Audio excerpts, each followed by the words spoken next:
out here that hasn't seen them. My wife and daughter actually saw them the other day. They were actually in New Jersey uh, Ah, yesterday, so they saw a few, and I think they saw. I live in near Rochelle. I think they saw some here as well. Um, it's very bizarre for sure. I've heard the same theory that supposedly, well, it's weird. I feel like the story changes every day. So I think a couple days ago they were saying, yeah, that they're searching for some radioactive material that was missing from a port in Newark, from one of the shipping containers that arrived apparently empty. So they were looking for that. And then yesterday I saw some follow-up article that said that that's not what's going on. Um, Again, who knows? But what's been just so bizarre is you have all these officials in New Jersey saying we don't know what's going on, and asking the government for some answers, and the government's giving no answers. It's saying that it's not military, but it seems to be fine. It doesn't seem to be harmful, but we don't know what they are. So if you don't know what they are, how do you know that there's nothing to be concerned about? yeah. Shouldn't we know what they are? I mean, the whole thing is, it reminds me of a couple things. One, it reminds me a little bit of the whole UFO flop in 1947 after Kenneth Arnold saw that first, quote, flying saucer when that term was coined. And then after that, you just had thousands of sightings across the country. And I think all of a sudden everyone's looking up and seeing things. And I'm wondering, and then of course the media's all over it, right? The government's denying everything. Not saying it's UFOs or anything like that, but it's interesting that you have this same effect of everybody looking up and everybody now seeing things. And maybe some of them are seeing the big SUV sized drones, and maybe some of them are just seeing lights in the sky and assuming it's the SUV sized drones, Yeah, Who yeah, knows what people are reporting at this point? Because there's, yeah. again, tons of them and the media's on it every day and telling us nothing. So, in a way, it reminds me a lot of that um, frenzy that was going on back then. But then the more modern level, it goes back to a lot of what I wrote about in my book, We Are Not Alone, when I interviewed Christopher Mellon and his whole story with like trying to get uh, he's the one who broke this. He got the news to the New York Times when they wrote the article in November or December of 2017 about the secret UFO program within the Pentagon. So he was the one from the government responsible for getting those videos out and making sure that the press had that story.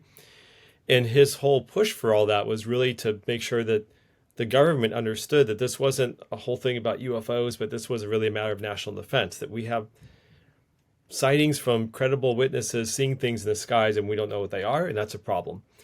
And then what was it? February of 23, I think, when we shot down the Chinese spy balloon, and then a couple other quote UFOs. The media actually was using that term. Were shot down like over Canada, around the Canada-U.S. border, and they Yeah. never found them. They don't know what Mm, those were. They don't know if those wow. were spy balloon, what they were. But it's the same thought. Like, okay, yeah, that's the point. Like, we should be fully aware of what's in the airways, right? Like, we should know what's in the sky.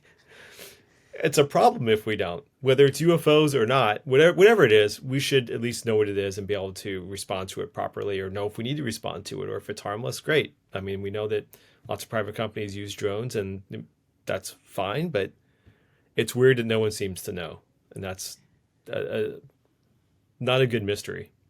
Yeah, it's almost like, there's two. If you look at the end of two spectrums, is one is like, okay, the government has to know it's America, right? You Yeah. you you guys thrive on the defense force, the strategy, the weaponry you build. You have to know. So if you know, then you're clearly lying about it, and you don't want anybody to know what you're up to. Right. Or if even if you have, and the other end of the spectrum is, you might be as sophisticated as you like, you still can be stupid enough to not know what it is. So it's kind of like, it could be anything. And one of my favorite ones was scenario was from Joe Rogan saying, "Oh, it might be some adrenaline junkie living in his mom's basement, fucking with the man." It's like, I like that one. That's It probably could what it be. is. It could be. Do you think there's the other real scenario that these are actually UFOs and alien ships that are, for some reason making much more noise than they usually do?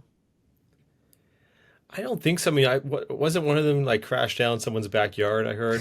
I think from there, there's, some confirmation that these are, terrestrial. Um, I gotta Okay. think if it was extraterrestrial in some way, surely someone would have some better evidence of that by now, I would think. Yeah, yeah.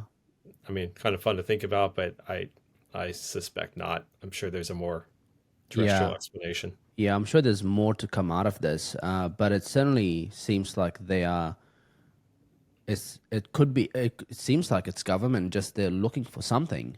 Yeah, Um, yeah, which and is a little concerning. it is.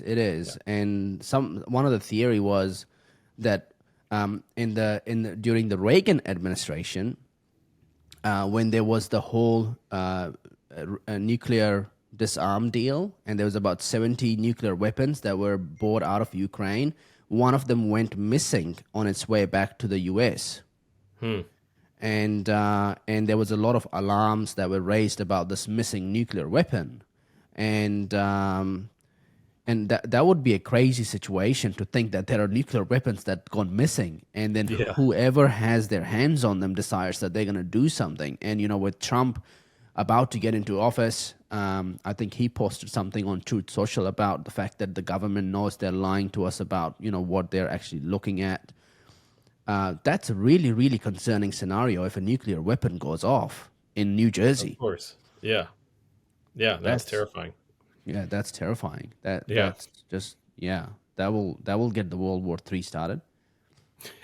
yeah. Let's hope it's not that. Yeah, Then I'll just hope it's aliens instead. But I mean, because if it is, they haven't done anything, so we're probably fine. But yeah. maybe I'm it's thinking just Amazon testing some new, delivery some new equipment. drones. But yeah, Yeah, now there's I've obviously write a lot of satire, comedy, and satire news. I've had a fun time just satirizing what it could be. Mr. Beast, uploading a new video on YouTube about flying drones on New Jersey for 30 days nonstop. Could be just him. My favorite one was Dave Portnoy. I don't know if you know Dave Portnoy from Barstool Sports. He does the one bite pizza thing reviews. So he goes around pizza shops and he does a one bite pizza review. I Out haven't of seen that, 10, but he'll that's fun. he'll yeah, that's fun. So I thought maybe it's him flying drones, sniffing the best pizza in New Jersey, and then he could go to the best spots. So it could be anything, right? Yeah, could be just harmless fun. Yeah. Let's Hey, let's hope that versus the nuclear weapon gone awry or I know, gone right? missing. Yeah, That's sometimes just terrifying. harmless fun. Yeah. Hey, congrats on your latest book. Thank you. Yeah, how did you get the idea of writing this book?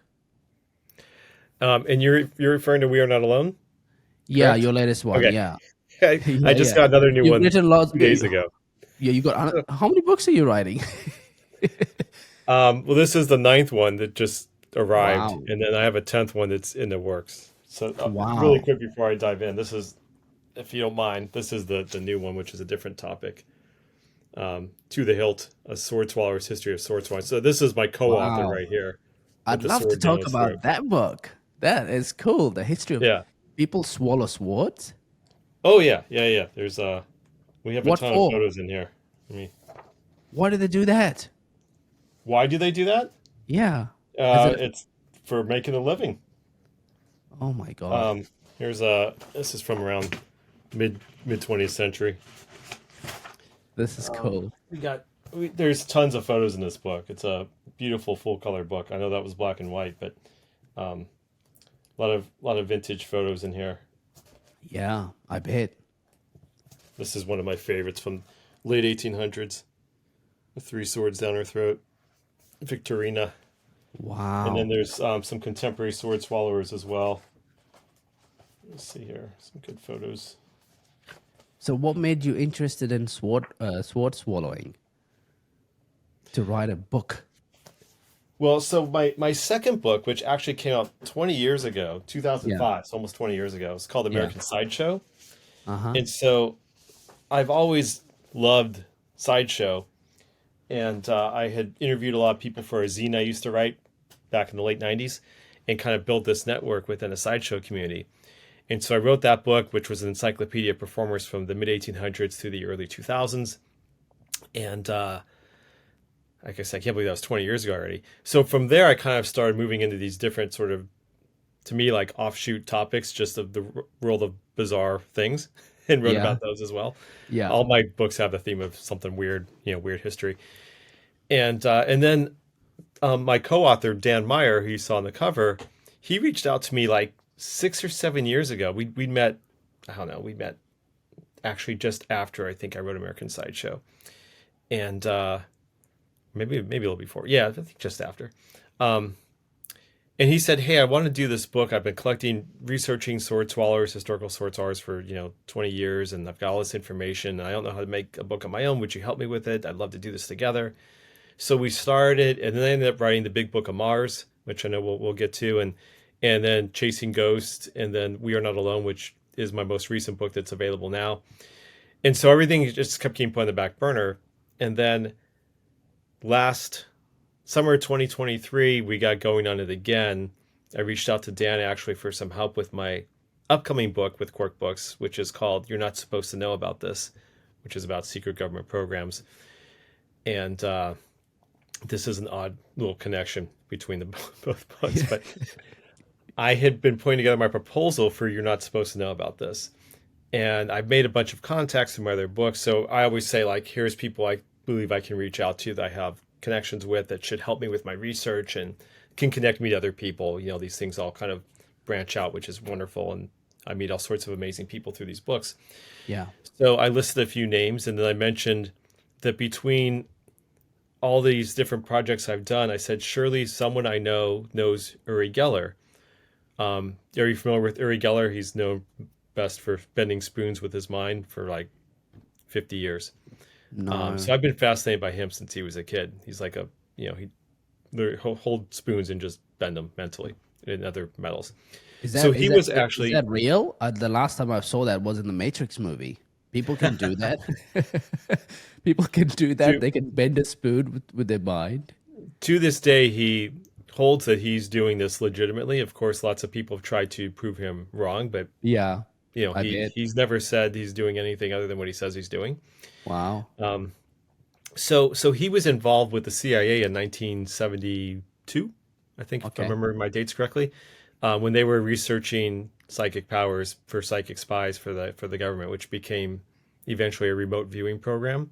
Mm. So he was early with that at Stanford Research Institute, and so I wanted to talk to him about that. And so as I mentioned, I said, surely someone I know knows Uri Geller. And literally the next day, I saw a video of Uri Geller pulling a sword out of Dan Meyer's throat on social media somewhere. I was like, oh, Dan knows Uri. There we go. So sure enough, Dan was able to put me in touch with Uri Geller. And as he was working on that with me, we said, let's get this sword swallowing book going again. And we did it. And it's coming out February 28th. That was my first copy I've gotten. So that just Wow. happened 2 days ago. Wow. Man, that's Yeah. exciting. I So we definitely have like getting a copy over of that. Yeah, it's a beautiful book. We have over 80 sword Yeah. swallowers profiled, I Yeah. mean, you kind of saw like lots of old photos and then some fun stories from modern day performers as well. Wow. That's amazing. It's Yeah. crazy, like these bizarre things people do, and I always come across every day, and I'm so fascinated by them. It's like, why do people do this? And they love it, and it's Yeah. something that people been doing for like hundreds of years that I haven't heard of. It's much more fun than going to these like, commercialized magic shows that are, This is boring. like real magic, right? Like they're really Yeah. doing it. And Yeah. it's funny because so many people even to this day just think sword swallowing is fake. And so every sword swallower in their performance they do something to try to convince the audience like I'm really doing this. Yeah, this is truly dangerous. Yeah. People do get hurt and have severe injuries from it, but Yeah. so Has they'll anyone swallow something with no handle, so there's no handle it folds into, things Wow. like that. Yeah. Has anyone died from swallowing a sword? Yeah, I yeah, bet. for sure. Yeah, Just cut your throat. yeah, And are yep. these knives sharp? They're sharp enough, or are they like sort of they're not your usual knives or swords that you use for fighting. Are they? Because you Yeah, I want, think they'll dull the edges. I mean, they don't want to yeah, slice yeah, themselves, but the steel is going down to the pit of their stomach. yeah. I Yeah. bet the emergency department's not a big fan of this guy. There's stories in the book about people who had to go to the emergency room and then they have to explain like what happened and they'll talk about how the doctors are like, "What? Like are you serious? Like, well, don't do that again." Like, well, I'm going to do it again. Like that's how I make my living. Oh man, this is There's bizarre. some It's fun like, stories like that. yeah, You know, exactly. Yeah, fortunately they live to tell them. yeah, yeah, yeah. But doctors can tell some stories, huh? Yeah. But yeah, Uh, I love all those bizarre things and what people are capable of doing. I'm always been fascinated by it, so that's yeah, behind a lot of the work I do is that basic fascination. yeah. So, what other bizarre things have you written about? Well, certainly as you mentioned, We Are Not Alone, which is about the history of UFOs and aliens and our culture. Yeah, Before that was Chasing Ghosts, which was about spiritualism, um, haunted places, just the idea yeah, of ghosts and attempts to find evidence of them or how science maybe has given yeah, explanations for what some sightings might be. So all that kind of thing. It's pretty broad. yeah, The Big Book of Mars, which is all about Mars, but started off with in a very weird territory. That whole thing started off with me finding a story about a Martian woman and telepathic communication with a man from London in 1926. We can jump back wow, to that. yeah, That's a fun story. yes, My first book was about weird things I found on eBay. And I wrote sellers weird questions about their weird things and got their responses, which was a lot of fun. Then American Sideshow, as I mentioned. I wrote a book about weird things people said that God told them to do. It's called God. It said it's called God Made Me Do It. ah, So that's all cool. weird things were like, oh, God, told me to cut off my left hand, or like, God told me to, you know, do all sorts of horrific things or weird, bizarre things. It's just full of all those kinds of stories. And then one of my favorites is called The Embalmed Head of Oliver Cromwell, a memoir. Which are you familiar with Oliver Cromwell? Well, for your audience, maybe they don't all know, but he Yeah, I was think I've the heard of Lord him. Protector of England, Ireland, and Scotland in the mid 1600s. So Yeah, he led the charge to have Charles the First beheaded, and then he took over. So the monarchy ended at that point. He took over, and then he died in 1658, and he was buried. He was embalmed and buried in Westminster Abbey. yeah, And then Charles II resumed the monarchy shortly after. And then he was angry about his dad getting beheaded. So he exhumed the embalmed body of Oliver Cromwell, chopped off its head, hanged it in public, chopped off the head, and then put the head on a spike and put it atop Westminster Hall. So it yeah, sat there for about 25 years until a storm blew it off. It broke, like the wooden part of the stake broke off, and the head fell to the ground. And a soldier picked it up and took it home. And he shoved it in this chimney because it probably wasn't a good idea to tell people you had Oliver Cromwell's head in your home. So he hid it there till he was on his deathbed, told his family, I got Cromwell's head in the chimney. You should probably do something with it. They then sold it to like a little early version of a museum, like a cabinet of curiosities type of place. Anyway, it gets passed on and on. Eventually it ended up in one family's possession through 5 generations. All in all, the head traveled for 300 years. wow, It was in this one family's hands for 150 years across those generations. And then it got reburied in 1960. So I wrote this whole adventure that the head really took with some, filling in a few blanks with some imagined anecdotes, all from the head's point of view. So it's a memoir. wow. It was a lot of fun. It was a fun place to kind of Yeah, play with the themes of life after death and consciousness and some of those themes as well, things I've thought about a lot in the yeah, past. So yeah. wove it all Have you? together through this vehicle of an embalmed Yeah, head. I love that. I wanna definitely get into that as well later on. Have you dived into psychedelics? That's something you've studied. So I have some of that in You're Not Supposed to Know About This through MK Ultra, Project Yeah, MK Ultra. yeah, I haven't personally, taken any of that myself, but yeah, like yeah, that history of like how, the government or the CIA was experimenting with LSD, trying to find a way to do mind control, which is pretty crazy. yeah, yeah. Tell me about that. What did you learn from what CIA was doing? with LSD mind controls. I think Hitler did something like that as well. He used some kind of drugs to figure out how it affects people and how he can control people. There's some stories around he put those kind of drugs in the water, so Well, there were all everybody would sorts of drink it. horrific things that they were doing, Yeah. obviously. Really terrible stuff. And I got into some of that in this upcoming book as well. But the mind control was mostly being sought after because there was a belief that the Russians had it. So this was early Cold War, and so it's so many of the weird things are a response to what we thought that Russia was doing. So if Russia can do mind control and they can control soldiers or whatever, then we better find a program as well. Same thing with like psychic spies. They thought, oh, Russia's got psychic spies, we better get psychic spies too. So this was sort of the impetus for a lot of what was going on. So yeah, there was belief that the Russians had figured this out or were on their way to figuring it out. And we had to beat them, and so there was a special division within the CIA that was looking into it, and they were trying all kinds of different drugs, trying to figure out like what concoction of drugs or mixture of things would actually work. And then they stumbled across LSD. They ended up buying up the whole supply of LSD, which wasn't much. Wow. And then they had another company start producing more of it, and they would just drop it into. They'd test it out at the offices, like they'd drop it in each other's glasses and test it out.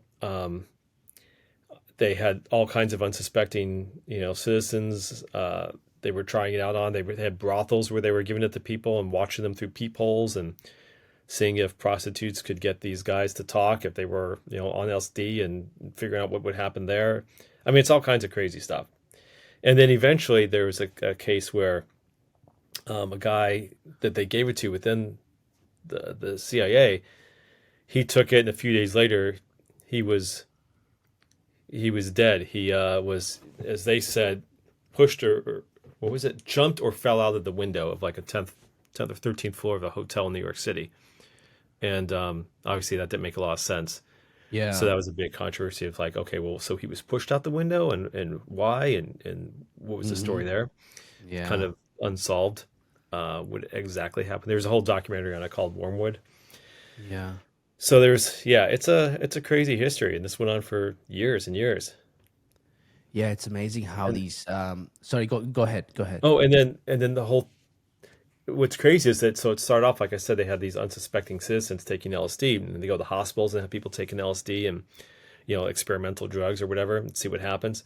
Yeah. And then one of those guys that working in the hospital was Ken Kesey, who wrote One Flew Over the Cuckoo's Nest, and Mm. he was loving working at the hospital to get this LSD, and then that led to that book. And then that whole sort of generation started getting a hold of LSD, and you have the whole movement that came out of it. Um, the Electric Kool-Aid, that whole Tom Wolfe novel, or not Yeah. novel, but that story about them, going across the country in their bus with their LSD and LSD Yeah. parties and everything. It all came out of the CIA, so we could have mind Wow. controlled people. Wow. That's Yeah, just fascinating. Yeah. I mean, yeah, I think the methamphetamine is the one I think Nazi Germany they experimented with a lot. And I'm sort of super curious as well. It's interesting how these things come out of these programs designed for mind control and whatnot. They want to do it. But now, we're hearing a lot of positive stuff. When Joe Rogan's talking about how MDMA treatments can be healthy for the mind for veterans that come back and they struggle with, different emotions and PTSD. Psychedelics like iboga, ayahuasca. I've done iboga, which is an African DMT activated root, which is different but similar to ayahuasca. So there's lots of purging involved, and there's lots of image creation that happens that allows you to look at yourself at a much more accelerated pace than you would get through using your consciousness through talk therapy or cognitive behavior therapy. Or I've never done LSD. I don't know what that feels like. Or I've done ayahuasca. Um, but these things are becoming more and more common now for good health reasons. Hmm. Yeah. Well, yeah, I mean, that would be great if it's, doing something positive. Back Yeah, I then, it mean, seemed like a big mess, just a horror show. yeah. Yeah, I think RFK Jr. coming in, it's a good thing. I think he'll be very different in his thinking than your traditional big pharma driven policies in terms of, how we treat symptoms and how we can fix people. So these, I mean, people like yourself that write these things that are, that might be weird for the mainstream world, they're actually where you find secrets of knowledge and information that leads to everything is kind of connected in my mind. Everything's come from a place. It may have been used for something really awful, but it kind of, people figure out, oh, this could be a good thing, and then eventually something like, MDMA is now actually available if you can get it prescribed, and if you don't abuse it, it might, benefit you in all these different ways. And so does psychedelics. I think everybody should do psychedelics.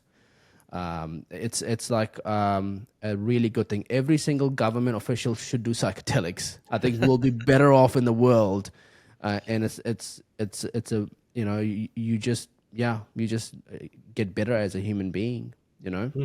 Yeah. Um, well, if you really want to talk to the aliens, then better do psychedelics. So what did you discover from your book that you wrote about We're Not Alone and the UFOs?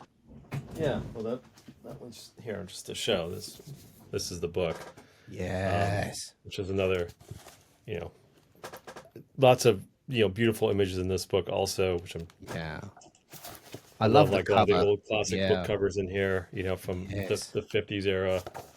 Some more here, which I love these Yeah, it's a good great book. It's titles. almost like a coffee table book. Yeah, yeah, it's I love doing these very visual types of books. Yeah. These are this is the original Project Blue Book card, and this is, I think, never published before, a diorama that Blue Book had of the Socorro case in New Mexico. Mm. Like a little like diorama that they made. I took a picture Yeah. of it for their Yeah. research. So I love having all these kinds of things. I love this clipping from, Yeah. I think that was from 51 if I remember correctly. Uh, oh, 52, sorry. That's what I want to do for my podcast studio wall. Like, I'm building a new studio. So thinking about what I want to have behind my wall. Just Yeah. those kind of like clips and snippets of stories and aliens and just like those kind of weird things. Just There's kind of there's so many really. great ones. This is another piece I love. This card at the top here. Oh We can get yeah. into this. I know I'm kind of starting in the middle right now, but that's a contactee card from Howard Menger. These were Yeah. contactees were people in the 50s who said they were in contact with like Venusians usually, Mm-hmm. and they would hold lectures and have people come, and they basically had like a peaceful message about the atomic age and the dangers and that kind of thing, that these other space people around us were warning us about the atomic age and the dangers, that we don't blow ourselves up and ruin the solar system basically. So that was a card.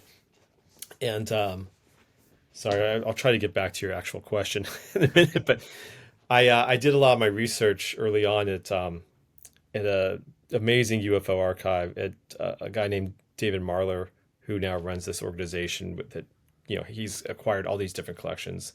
Let me try not to screw up the name of the new organization. It's the, give me 1 second here. It's the National UFO Historical Records Center.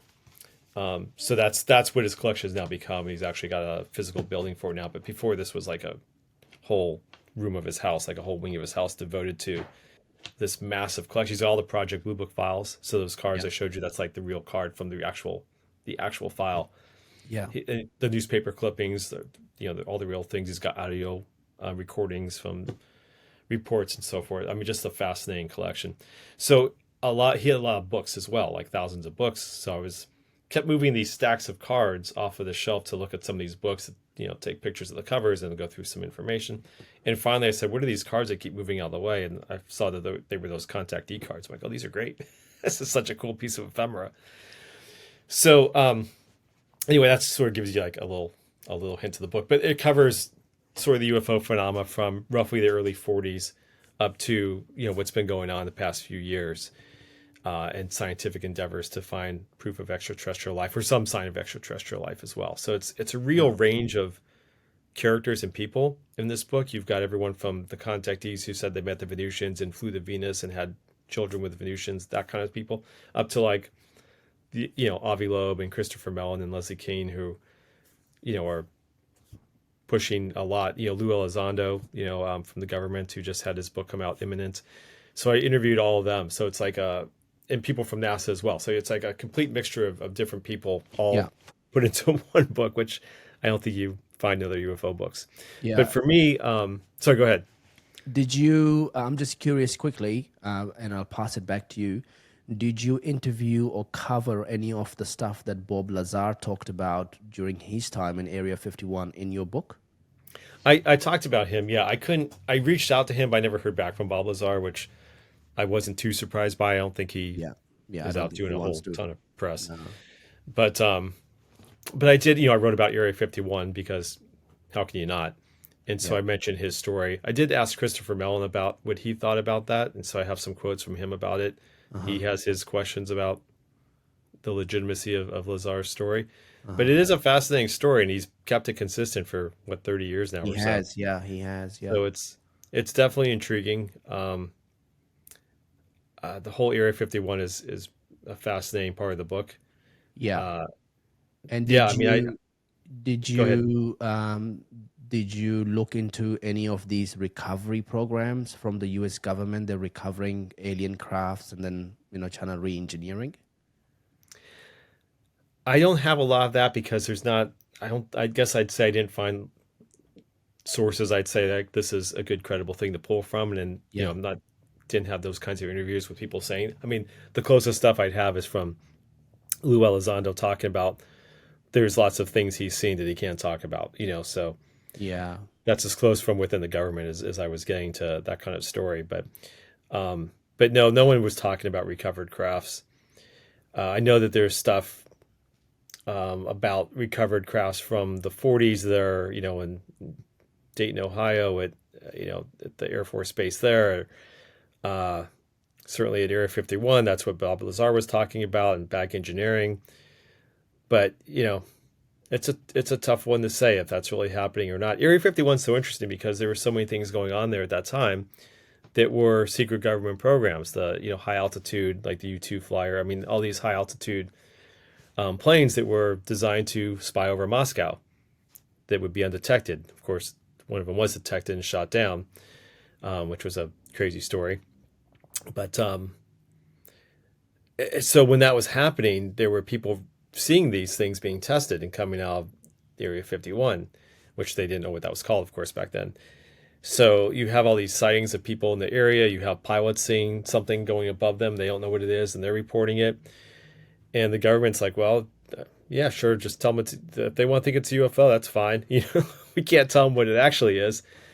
So you have an element of that that's like, okay, well, this was top secret programs, top secret aircraft that was being developed that no one knew what it was, and they were reported as UFOs, and the government wasn't going to say, no, that's ours, don't worry about it. Yeah. They would be happy to just let those UFO stories cover it up. Which was fine. So, and they seem to be getting more interested as well with letting more and more of these stories be covered. They've done, Nancy Mays led the whole UAP hearing with Michael Schellenberger at the Congress, and that was, I think, a couple of weeks ago, maybe a month ago. So there seems like more and more push for making these, creating a clear distinction between what's secret projects that you want to keep secret for, obvious reasons, and then what's UFO stuff that you're actually hiding. Things like Bob Lazar said, if we have found, UFOs from different planets, one, we need to know that they actually exist. Let's see some pictures, Let's see these crafts. Let's share the knowledge of anti-gravity propulsion system with scientists, and let's collaborate on the information that we have. And so I guess there's a fine line between what is it you want to keep secret for your own, I guess, gain, and the gain could be that you found some really cool weaponry system that no one else has that you want to use, or it's information war. You want to control people. All of a sudden, if people knew that we are not alone, what does it do to all the narratives that people live by? Yeah. God, religion, Yeah. government, it changes everything, right? Absolutely. So it's becoming more and more obvious. It's about controlling all these kind of things. Yeah, it really is a huge question. It's funny, like you mentioned religion and God and those things. And, you think back to just sort of our human history, right? Like when we used to think that we were the center of the universe and the sun revolved around us. And then, Galileo and Copernicus were like, I don't think so. I think we go this way. And Yeah, like, no. And, that they get, you know, Galileo's under house arrest for that, right? And Copernicus, yeah, like, no one wanted to hear it. And yeah, of course, they were right about that. We go around the sun, and so that's like a whole new shift in how we perceived our existence and the idea of God. And so, yeah, it makes you wonder if there are other beings out there. How special are we to God, right? If that's the case, yeah, are we just one of many? yeah, So yeah, it does. It shakes every foundation, I think, in lots of different ways. So yeah, it's part of what makes it such an endlessly fascinating question, though, of, are we alone or not? yeah. Do you think we're alone? So it's such a tough question. And I really walk the line in the book. I'm not taking sides one way or the other. I just love presenting the stories and the evidence one way or the other. So I mentioned that I interviewed a bunch of scientists as well. So I felt like as I was writing it, I have like, like the angel and devil on the shoulder, like that cliche type of thing. Yeah, I feel like I have like the experiencer and the scientist on my shoulders, like talking in both ears, yeah, because there's lots of compelling stories and lots of compelling, people who I can't imagine they're lying, and they're yeah, telling me these stories yeah, of things that they've seen. It's fascinating. Like, okay, well, yeah. yeah, so maybe it's possible. Who are we to Mm, say? And then you have the scientists, bringing more reason to the whole situation and looking for data and not wanting to jump to conclusions. And one thing one of them told me is that science takes time to find answers, and people want answers quickly, and so you find your own answers if science doesn't provide them. So like it's easier to accept that, well, maybe it is a UFO, because I don't know what else it is. And sometimes we eventually find things out. We find out new aspects of physics that might explain certain things. Not to say everything, but certain things have been explained that way that used to be reported as UFOs, like sprites and elves that like were lightning that shot up from clouds, and no one knew that that was a thing before. And pilots would report seeing this weird thing above clouds, lights, in the sky, and then we figured out what that was. yeah, So there's things like that. Maybe we learn more stuff. There's so many arguments both ways. So first of all, we know that there's billions of stars, and there's billions of galaxies. It's hard to even conceive of those kinds of numbers, right? I mean, mm, it's really is. How far away, like the nearest stars from us is, many yeah, light years away, right? So yeah, 1 light year is 6 trillion miles. I mean, these numbers are really hard to yeah, imagine, right? So yeah, yeah, who's to say that in all that space there couldn't be something else that's thrived, some kind of life that's thrived as well and evolved yeah, beyond us? And if they have evolved, say, even just a couple hundred years beyond us, who knows what kind of technologies they would have? You mm, look back to what we've done the past 50, 100 years, and it's remarkable, right? Like 100 years ago, no one would think we're doing what we're doing right now. That would yeah, be total sci-fi. yeah, So who knows if something's out there that could have figured out a way to, to get here and span that distance without, you know, dying in the process. I mean, it's such a massive distance. How do you do that in a lifetime? yeah, So maybe there's a way, something we haven't learned yet. How do you get faster than the speed of light? Are there wormholes? All these different questions, right? The other thing I wonder about is the timeline of the whole thing. Like mm, the universe is what, like 13 some billion years old, as far as we know, and we're like such a blip, like we're tiny on that timeline. mm, So for someone else to have evolved out there at the same timeline that they can get here, and we have some interaction, that's kind of amazing to me. Who's to say that they weren't here, 4 billion years ago, and we're like, oh, there's nothing here, and then they moved on, or not, or even longer. mm, So these are some weird questions I have in my mind as well. And then the other thing is kind of looking at how amazing we are, and how extraordinary it is that we are here. And Yeah. this is a point I talked about in the book from one of the planetary scientists I spoke with, and he has a whole lecture about this. But just the idea that the dinosaurs were here long before us, right? Hundreds of millions of years. They didn't do much of anything in terms of evolving intelligently or anything. They get knocked out by the asteroid that hits the Earth, and then some mammals kind of hide and scurry away from the danger and evolve into us. And we exist here on land, above water. We can look up at the sky. We have thumbs. We have all these amazing features to us that we survived, and we're here by accident, basically. Yeah. So so we have lots of things going for us. And do other places have all those things lining up as well Mm. to give them intelligent life? There's also the fact that like we're on the sort of edge of the galaxy where it's safe, in the center of the galaxy where there's lots of different stars and exoplanets. I mean, there's things called gamma ray bursts that just would wipe out all those planets in a heartbeat. So it's a dangerous place, more in the center of the galaxy, that I don't think most people really think about that fact. This is, again, a long answer to are we alone or not. Of course, it seems quite possible, given the numbers. It seems like there's something else out there. It's just a matter Yeah. of, can they span the distance to get here? Does the timeline align with us? These are Yeah. big questions. I mean, I think there's life on Mars, personally. I think Yeah, it's I think so too. microscopic, but I think it's there.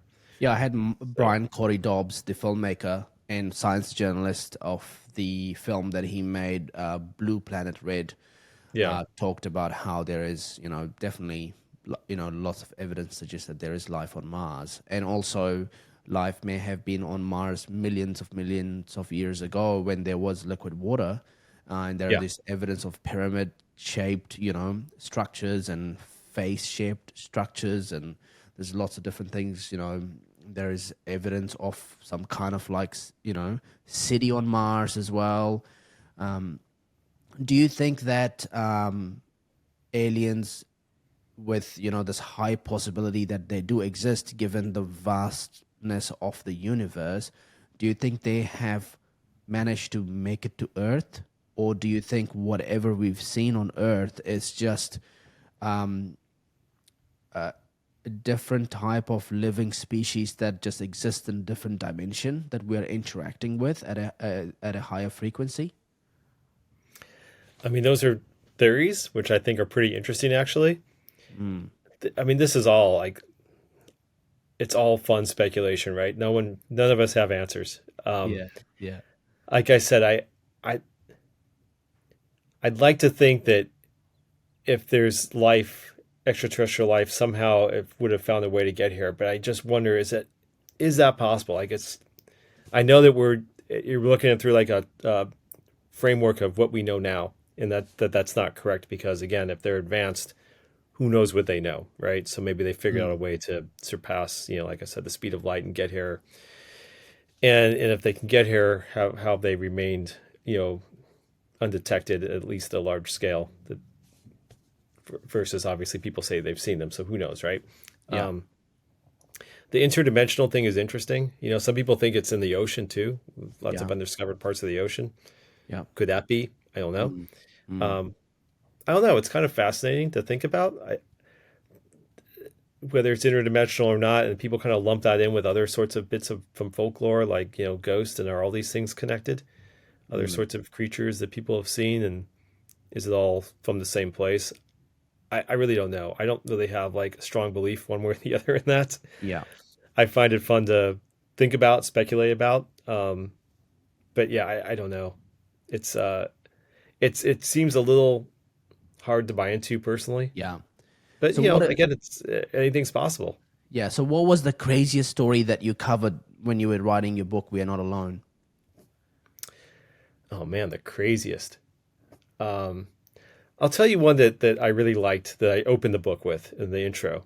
Yeah. And this is something that I don't think you're going to find in any other book. I mean, the book certainly covers lots of known cases, and then I try to cover stuff that's unknown as well, or mostly unknown, obviously not completely unknown. But I met a guy in Roswell, New Mexico. So I visited Roswell. I mentioned I visited this guy's archive, David Marler, and he lived outside of Albuquerque. So I visited him, and then from there I drove to Roswell. to go to their research center and museum, and just to be in Roswell, for that experience as well. And he put me in contact with a guy that he tracked down in his research. And this guy had an encounter when he was 8 years old in 1964 in Hobbs, New Mexico. And so he was playing in the back lot of his grandmother's laundromat. Just an empty lot, just kind of a typical sort of, small town, right, in New Mexico. Yeah. And he sees this top-shaped craft across the street, about treetop level high. And it's mimicking his movements. So if he's like going to the left or to the right, it's going to the left and to the right, like just kind of mirroring him a little bit. He's like, what is this? This kid. It's like, what's going on over there? And then all of a sudden the thing shoots over and stops above his head and then belches out fire. And his grandmother at this point had come out to the back and saw it as this thing's burning this kid's head, and takes off. And then, she runs to him and gets everything put out right away, and, takes him to the hospital immediately. And he was lucky. He said there was a burn specialist there who treated him immediately, and he looked fine when I met him. This is again 1964, so he's plenty of time to recover, but he looked fine. I think he had lost like a little bit of hearing in his ear or something, if I remember correctly.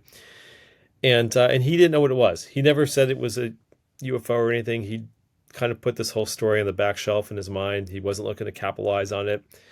FBI came out and investigated it. They found no evidence of what this thing was or how this kid got burned. They didn't see like faulty equipment in the laundromat that maybe something, from one of the vents or something had caused an issue. They didn't find anything on the ground that was left behind that showed evidence of a fire from, the vicinity. So it's just a very bizarre case, and this was picked up by newspapers. Like I said, the whole thing was documented, and there was never any explanation for it. To make matters more bizarre, over the months that followed in 1964, there were other top-shaped UFO sightings, mostly I think North Carolina and Georgia, if I remember correctly. Sorry, the details, it's been a few years since I wrote that part. Yeah, of course. But they started happening, I think, every like Monday or Tuesday night. People were seeing these top-shaped objects, and they were having like watch parties for them. And another guy got burned. A similar thing happened, and he got burned also on his arm.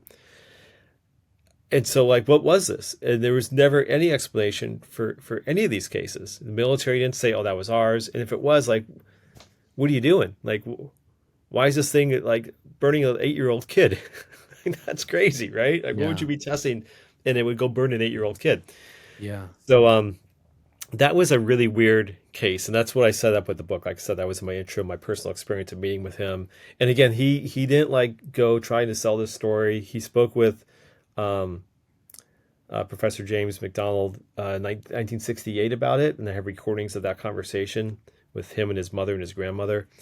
And then that was it until my friend David Marler spoke to him just a few years ago, and then I spoke with him. That was like the only time we talked about this case.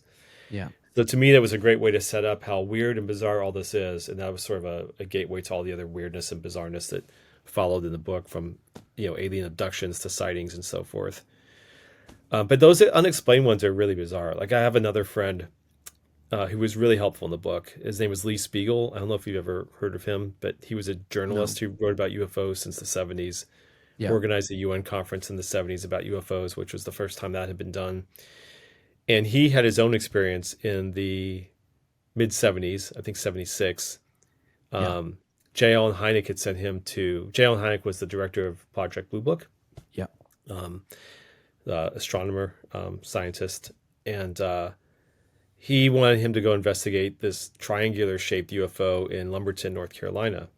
And so Lee went down there, young guy at that point, went down there and met up with the chief of police, and they drove out. They saw how tons of reports coming in about this triangular-shaped UFO, and they finally ended up seeing it, pulled off on the side of the road with other people, and they saw this triangular-shaped craft, again, treetop level high, just hovering there silently with lights, shot a beam down at his feet, and then took off silently. And they tried to chase it down, lost it. Another police officer reports seeing it and flashed his lights at it a couple times. It blinked back at him a couple times, took off. Yeah. And then Lee did all his research. There's this, an Air Force test, local Air Forces said nothing lined up with the timing or what they were doing. So again, just no explanation ever from that case of what this thing was. And this is hearing it from someone that I know. And again, I don't think he's making these things up. He saw what he saw. He wrote his report. He did his research. So things like that those are weird. What's Yeah. going on there? Yeah, it's almost They like pull these drums. stories. Yeah, these stories are like they are so close to being um, true. You know, they're so believable, Yeah. but they're yet a little bit far away from like just a little bit more evidence and a little more just kind Yes. of like stamp it on it and be like, here it is. You want some solid evidence, right? Like, okay, Yeah, you there's do. indisputable evidence, and that's what's kind of frustrating about the whole thing is everything is taking someone's word, right? Like believing Yeah, what someone says and that they couldn't be wrong. And it's not to say that someone is making something up. Some people can easily think they're saying something that maybe is something else, right? And that's just yeah. sometimes that's how the mind works. Hmm. So who knows?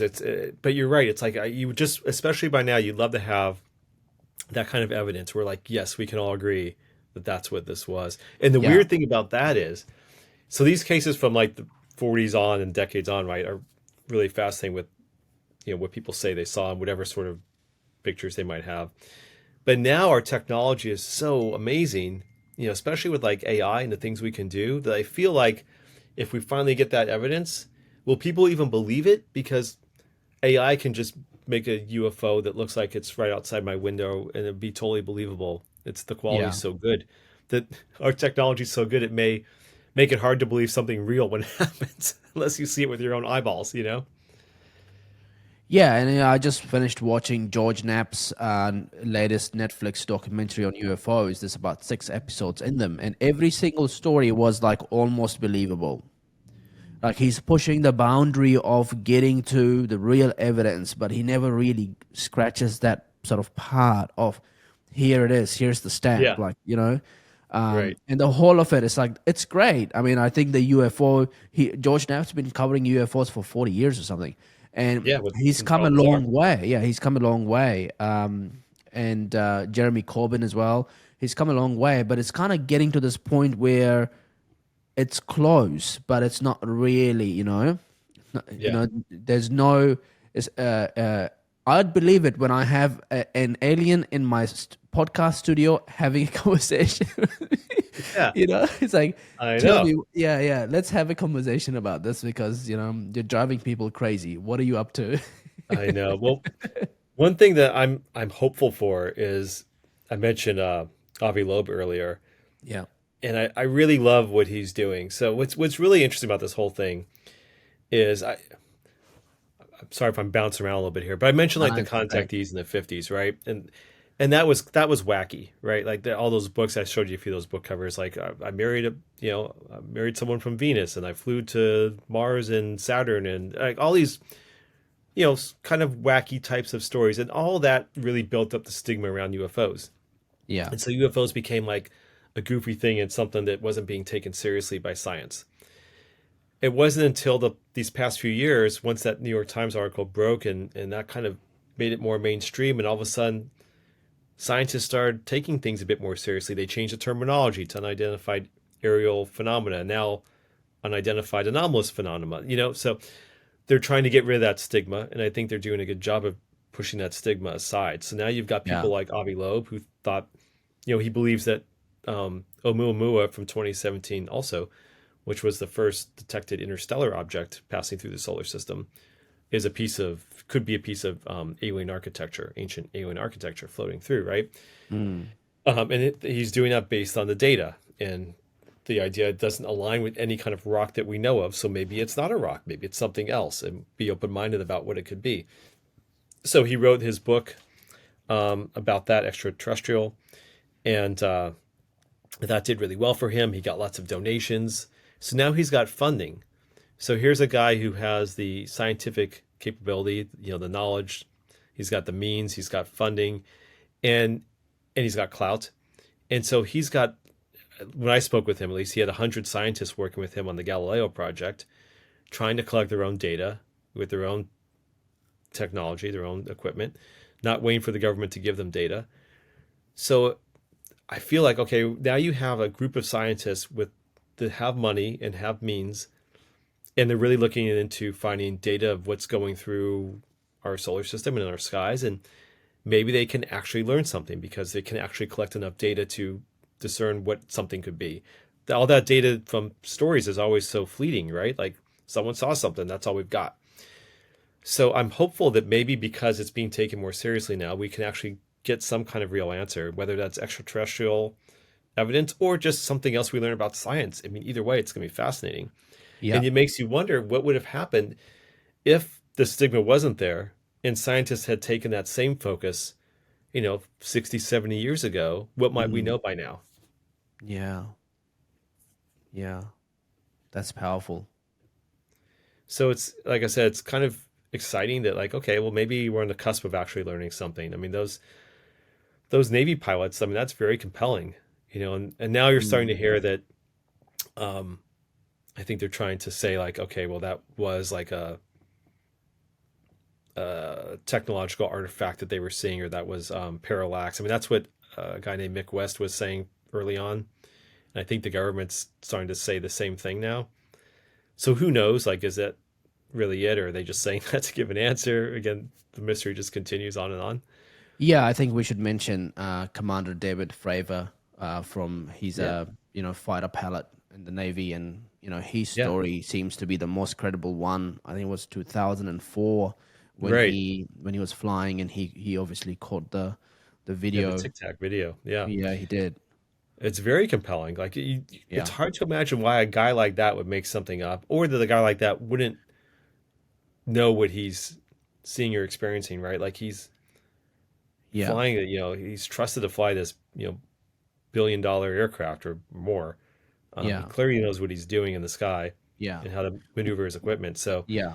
One thing was it's hard to super think he's fascinating for making something up. me about these videos of watching flying saucers kind of do all these like crazy maneuvering things, like go from one point to the other point just in an instant. During the UAP hearing with Michael Schellenberger, there was a pilot that was talking about how if you calculate the speed a flying saucer is going from one point to the other point, they just disappear. Like you're watching the video, they disappear. You go, oh, where did it go? And then you move the camera. It's like, oh, it's over there. How did that happen? And he reckons they're pulling about 3,000 Gs. And humans can't do that. I mean, we can No. do 10, 15 Gs. Yeah. And then I had Stephen Moore, who's a mathematician on my show, researcher, and he thinks they're actually pulling 0 G. And he believes what they're doing is they have this ability to transfer from matter to energy and then switch from one point to the another point, and Mm. then they reappear. And Stephen Moore is creating a universal clock for how time can be managed across the universe at any given time. And he's doing that by not using the theory of relativity of time and space. He's using a very different system. So it's quite fascinating to hear from him this alternative view that there is quite the possibility that eventually humans will discover and use through technological advancement is we can just convert matter into energy and move it to a different location and then resurface it as matter as it Like was from that other point. And we kind of teleportation. joke, yeah, we kind of joked Yeah. about this idea that him and I can just appear in a cafe in Paris, have a coffee, and he goes back to Canada, I go back to New Zealand, right? Yeah. Um, so it's super fascinating It that is. all these different possibilities are possible. That they're not just doing things as we know, as the knowledge that we have about time and relativity and physical engineering and movement. They might be doing these other things that we can discover and learn and really push the boundaries of engineering, physics, science.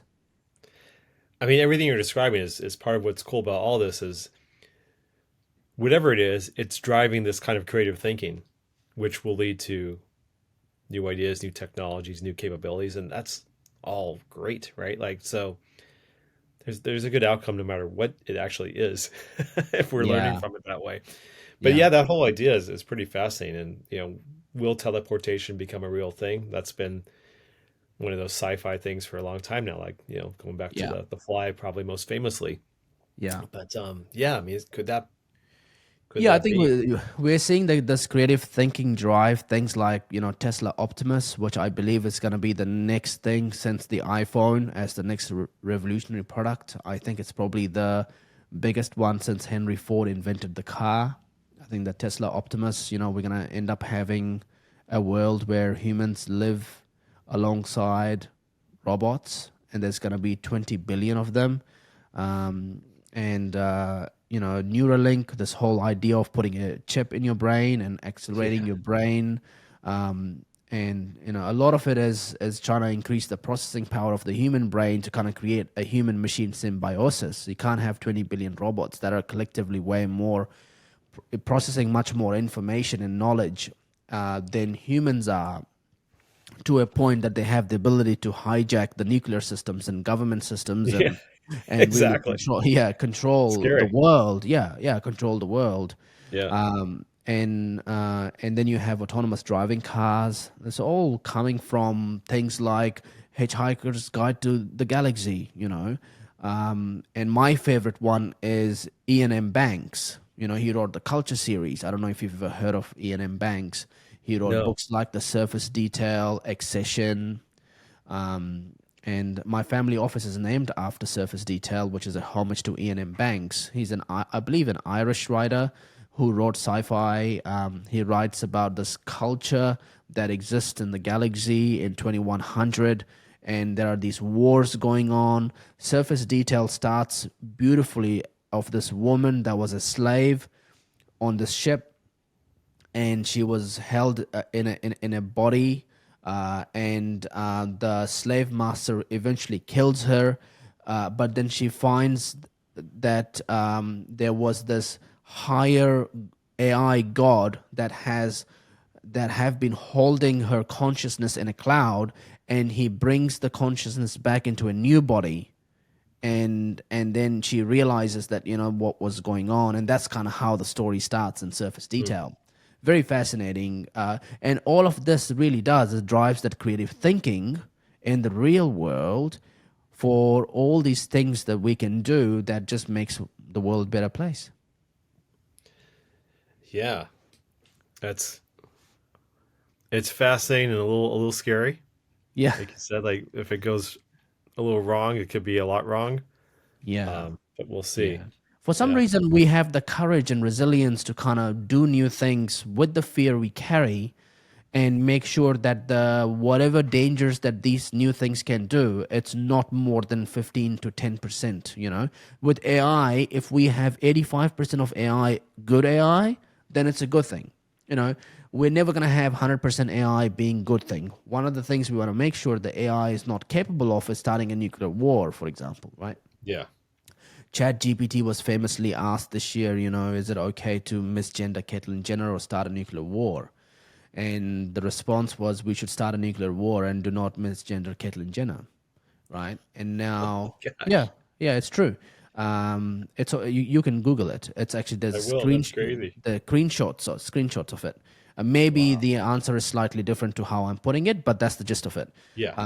And so if we have AI capable of creating that kind of truth and deciding that there's everybody's misgendering everybody today, so we're going to have to start a nuclear war to stop this misgendering business, and they have this ability to actually access nuclear weapons, they might do that, and there Oh, will that's be nuts.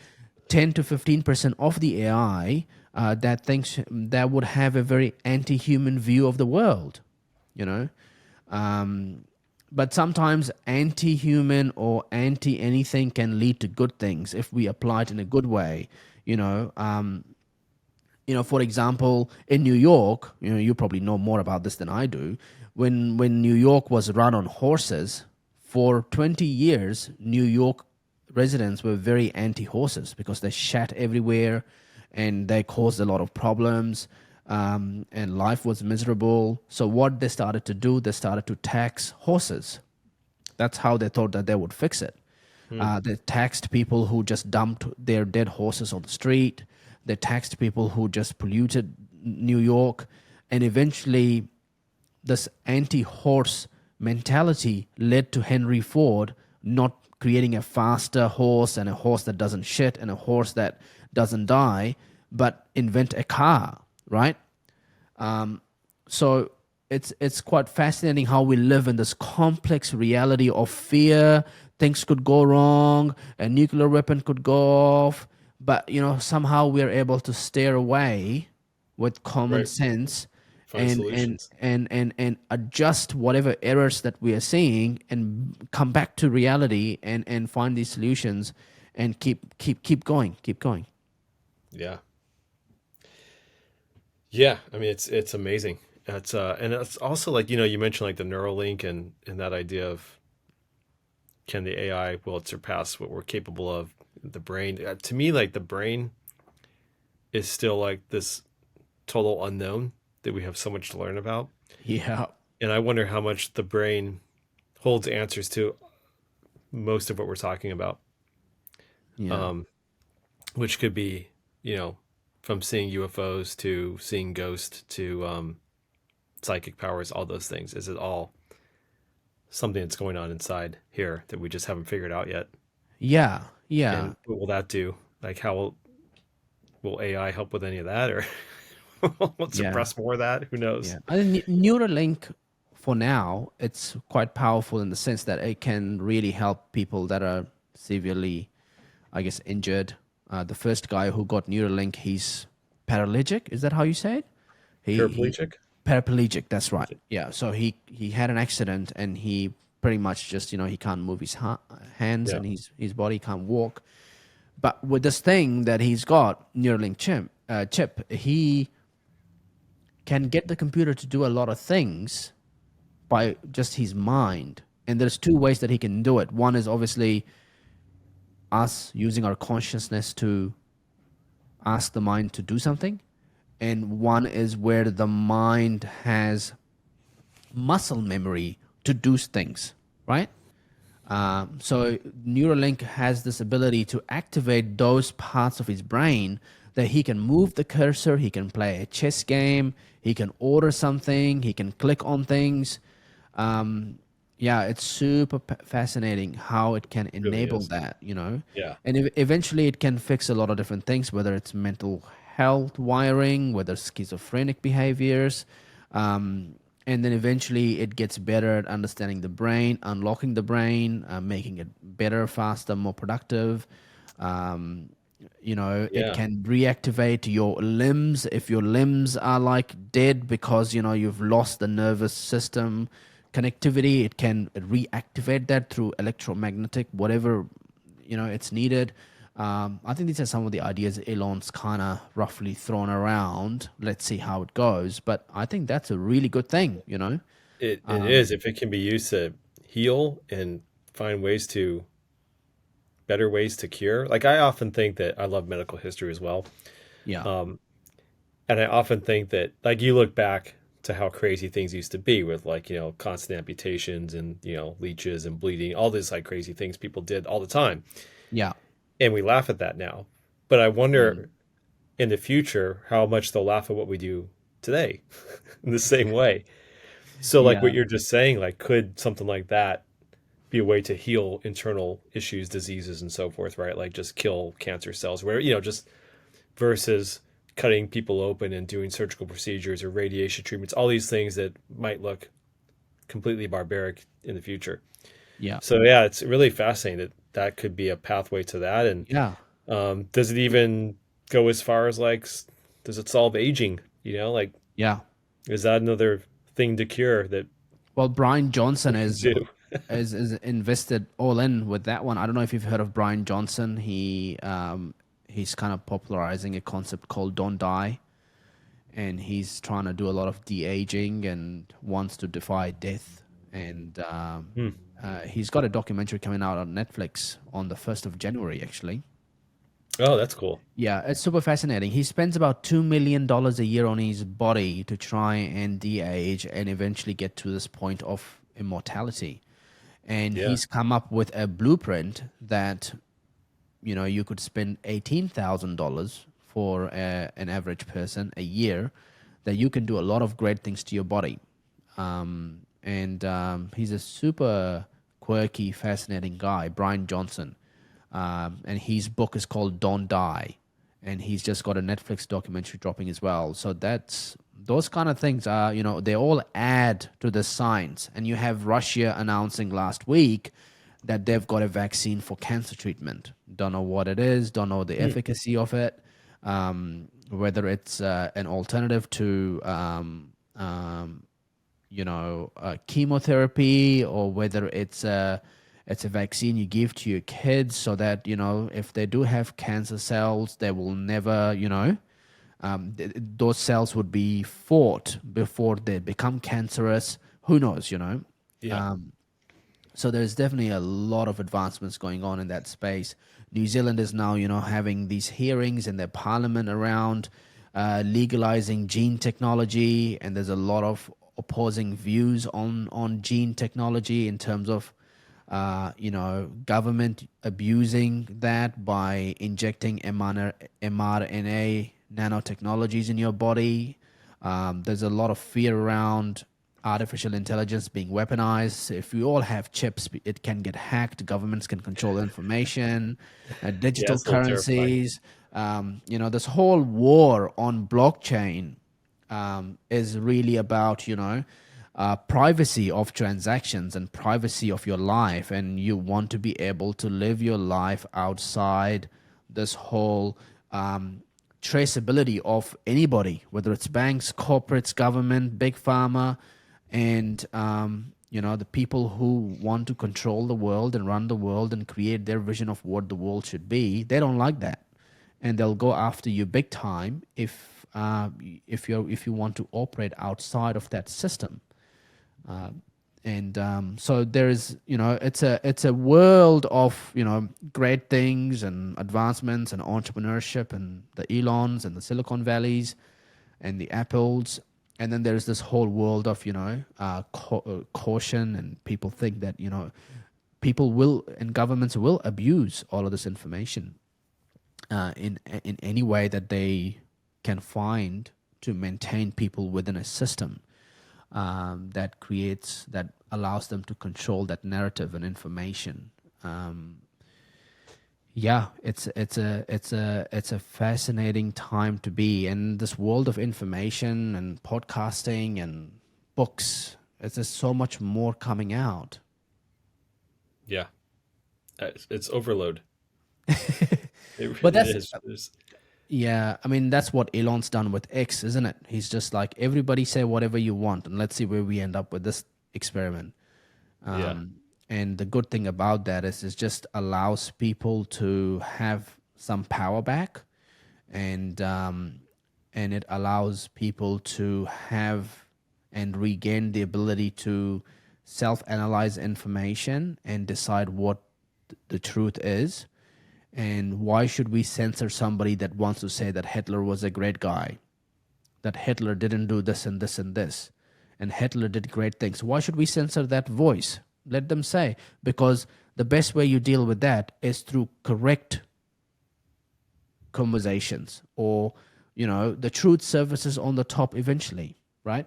Well, I hope so We, because that kind of thinking is terrifying to me yeah, because people start to believe it, and that's how history repeats itself. yeah. And we Well, can't we have have that. to, And you yeah, hear that yeah, more and more from this younger generation that thinks Hitler had good ideas. And Hitler didn't have good ideas. That's objectively true. He was a horrific, horrible man, the worst in human history. And no one yeah, like that should ever be around again. And nothing like that should ever happen again. And so absolutely. when people start talking about that and spraying that kind of misinformation and propaganda, I find that terrifying and disturbing. Yeah, but I think the challenge is, why does someone's mind is in a state to believe that stuff?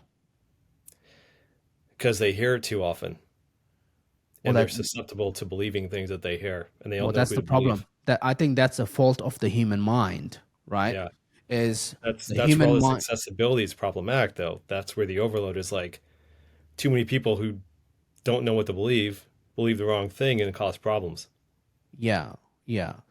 I mean, it's an interesting one. I'm actually doing a project for my podcast, and we are looking into this idea of how people consume information and how they believe in things and why do they believe in it, and so this wacky idea that I have, and I'm exploring this with a historian, is can we do a 3 hour podcast on on trying to explore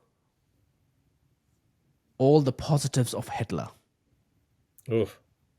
right? There aren't any. That should take 2 seconds because there are zero. There are And zero. I'm sorry. You're not gonna. I don't want to y- talk about you're killing my anything positive on podcast Hitler. idea already. I just, Maybe I should have you on that episode. I just see there's just nothing. I'm sorry. Yeah. Well, He murdered people for no reason. 6 million Jews and millions of okay. other people as well, and he did it in most horrific ways imaginable. So And how there's did he no get into defending it. power? How did he There's no manage to defending it. convince millions and millions of people to kind of believe in him? And he was in power for a long time before he killed millions of people. What was life like in Nazi Germany? What was the economy like? What was his policies like? Life went on for days and months before there was war. Um, so what is the history of that time in Nazi Germany? Clearly not good because it led to the worst event in human history. Right. So, like, Right. I don't know how you could defend it. I'm sorry. It's not something I'm comfortable even I'm not debating defending. because I'm it's not just defending. horrific. And I there's know to it's. me that it's absolutely indefensible Oh, to I'm me. not defending it at all. Okay. Okay, good. I I'm hope not not. defending it at all. I'm not one of those guys. I'm not Okay, a good. Holocaust denier, and I have a lot of Jewish friends for my show. They come on my show, and we have obviously what's going on in the Middle East. But Yeah. I exist in a higher programming level, okay? And I don't. I'm not the left. I'm not the right. I'm not the this. I'm not the that. But I like to do these kind of projects because they really try to add a lot of you know they ruffle a lot of feathers and they get a lot of people worked up, but ultimately it's about what are we trying to solve here, But do you give people do you start to influence people that might start to agree with certain ideas? And what well do they i do with those ideas? They do horrific things. I And so would is it shut them just down very foster it? quickly. I would be very clear up front saying that this is not to influence your mind to go do these things, to not start another Nazi Germany movement. Yeah. And you have to be very smart and clear about these things when you start the show, what you're saying, what your intent is, what you're trying to do. And I think the point is that you need to be aware that conversations can rehabilitate and revitalize someone's image in a way that can cause harm, that can be dangerous, right? So don't just believe in what I'm saying and go and do that, but believe that if you can hear about Hitler for 3 hours and you can hear a lot of misinformed views about how great he was, and you can still control your mind and not believe all that stuff, then maybe your mind is in a healthy spot, right? One would hope. Yeah. Yeah. But this is the whole thing, right? Why would we allow someone to say, hey, don't talk about that stuff because people are crazy. Their consciousness is not at a state where they should believe, they will listen to you and they will stop, they'll take it and they'll run off and they'll do crazy things. Like, well, let's fix that problem instead of censoring someone in what they want to tell. So I'm not really doing a podcast on Hitler about, justifying and defending him, but I'm doing a podcast about this awakening of human consciousness to a point that everybody is in tune with their constitution.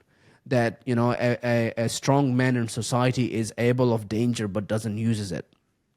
Instead of the other way around where we say, oh, don't give these guys guns because, they'll go and kill people.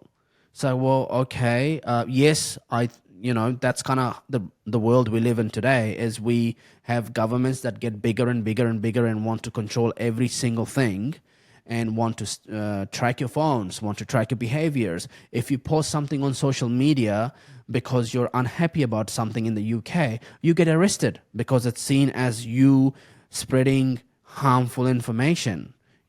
So it's a crazy world we live in with information, and I'm trying to figure out, well, how can I add to that in a way that it can be controversial, but it's actually designed in a way to try and get you to be more powerful in your own mind. Might be a bad idea. I might get cancelled and deplatformed. I mean, I think that, I mean, we're getting like, far from the things I like to write about, but I think there's just an incredible amount of dangerous misinformation out there that's causing all sorts of problems, and I'd like to see it get better before it gets, not get worse. Yeah. It's What do you it's think kind of is the, frightening. tell me some examples of dangerous misinformation that's out there at the moment. I mean, it's I mean, linked to everything you were anti-Semitism is just a talking big about. thing. Anti-Semitism, I think, Anti-Semitism is horrific. it's horrific. It's It's just, horrific, and I was disgusted seeing what happened on college campuses across this oh yeah, country. yeah, oh yes, And those are it's, kids who are misinformed, and they're supporting terrorist groups, and they're useful yeah, idiots. yeah, And yeah, it's crazy. And that's misinformation doing real damage, like real yes, damage. And people are yes, being attacked yeah, for it. yeah, And that's where you see shades of Hitler coming back, and the belief and the thought that it's okay, and that anti-Semitism, like God forbid you misgender someone, like you were talking about earlier, like, right? God yeah, forbid you misgender someone, but you can attack a Jew and no one seems to yeah. care. And No, that's that's fucked up. horrifying. And Yeah, that's that fucked up. scares me. Yeah, I And mean, we so had that it's upsetting. yeah, we had that in New Zealand. I had the president of the Jewish Council come on my show, and the incidents on Jewish people have gone up by 600% since October 7th. Yeah. And for some reason, everybody thinks it's normal, and you have government organizations enabling that behavior by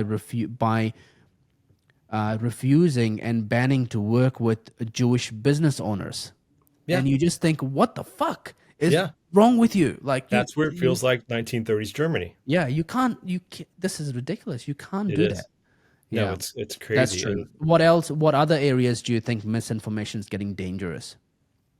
I mean, all connected to that. I mean, everything since October Yeah, 7th is horrible yeah, misinformation coming from that, that horrible war that's going on. But, um, and that's where propaganda is being spread, and people are believing it. And again, supporting terrorist groups. What kills me is when you hear like the Queers for Palestine people, and those are people who would be beheaded by Hamas.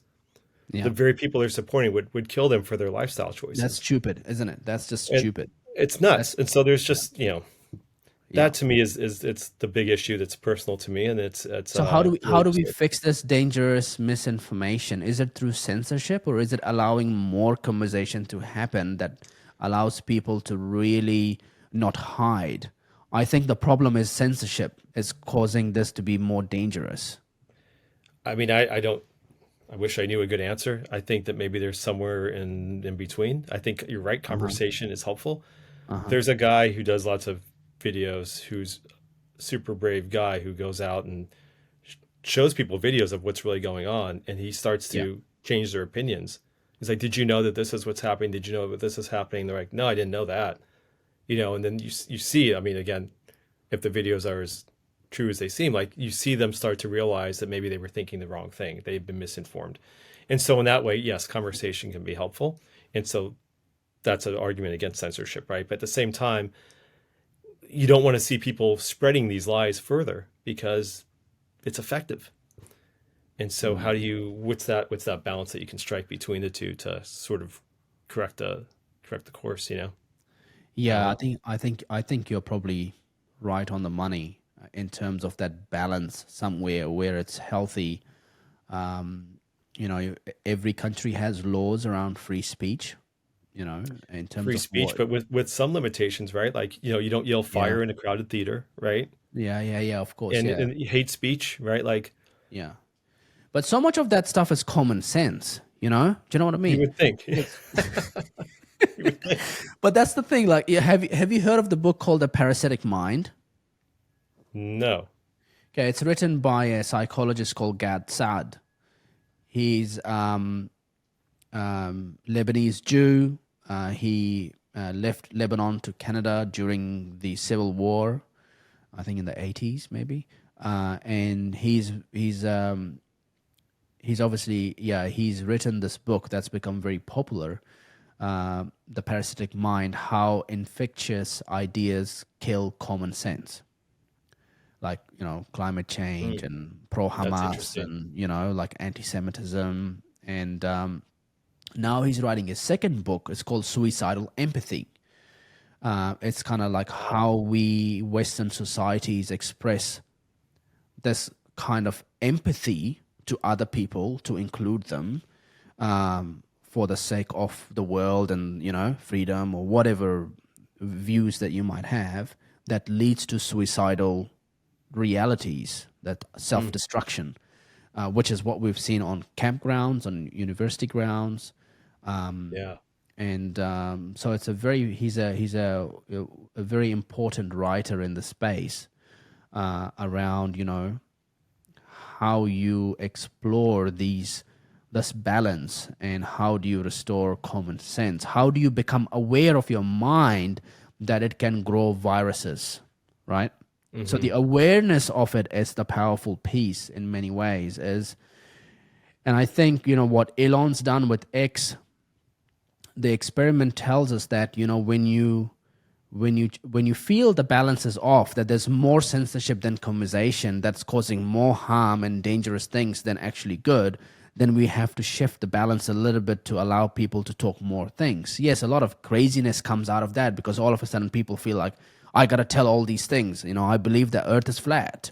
And, Right. Yeah. Yeah. and then somehow there is a balance. And we see this unfortunate death of a CEO on the streets of New York, shot down by a student that's, seems like had the perfect life I and know. Crazy. education. So Yeah. how does a virus get planted into his mind to do something like this? And the disgusting thing is that all these people are celebrating his actions, and they're I know. defending it, from congresswomen like AOC to a lot of Is she? people. I And didn't know that. Oh my God. well, I'm not terribly surprised, but okay, let me make sure I don't get myself into trouble.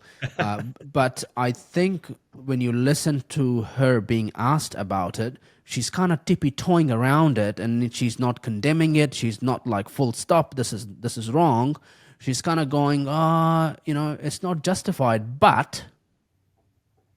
And then you go, come on, you're like an official representative of the people, right. of the Right. queens, and Americans. And you cannot be saying stuff like this. And It, another journalist who ended up on Piers Morgan's show Uncensored, and she used the word joy. She used the word joy. It's a joyous moment that this has oh my happened, God. because these insurance companies are evil. They kill millions of people. They make money off millions of people.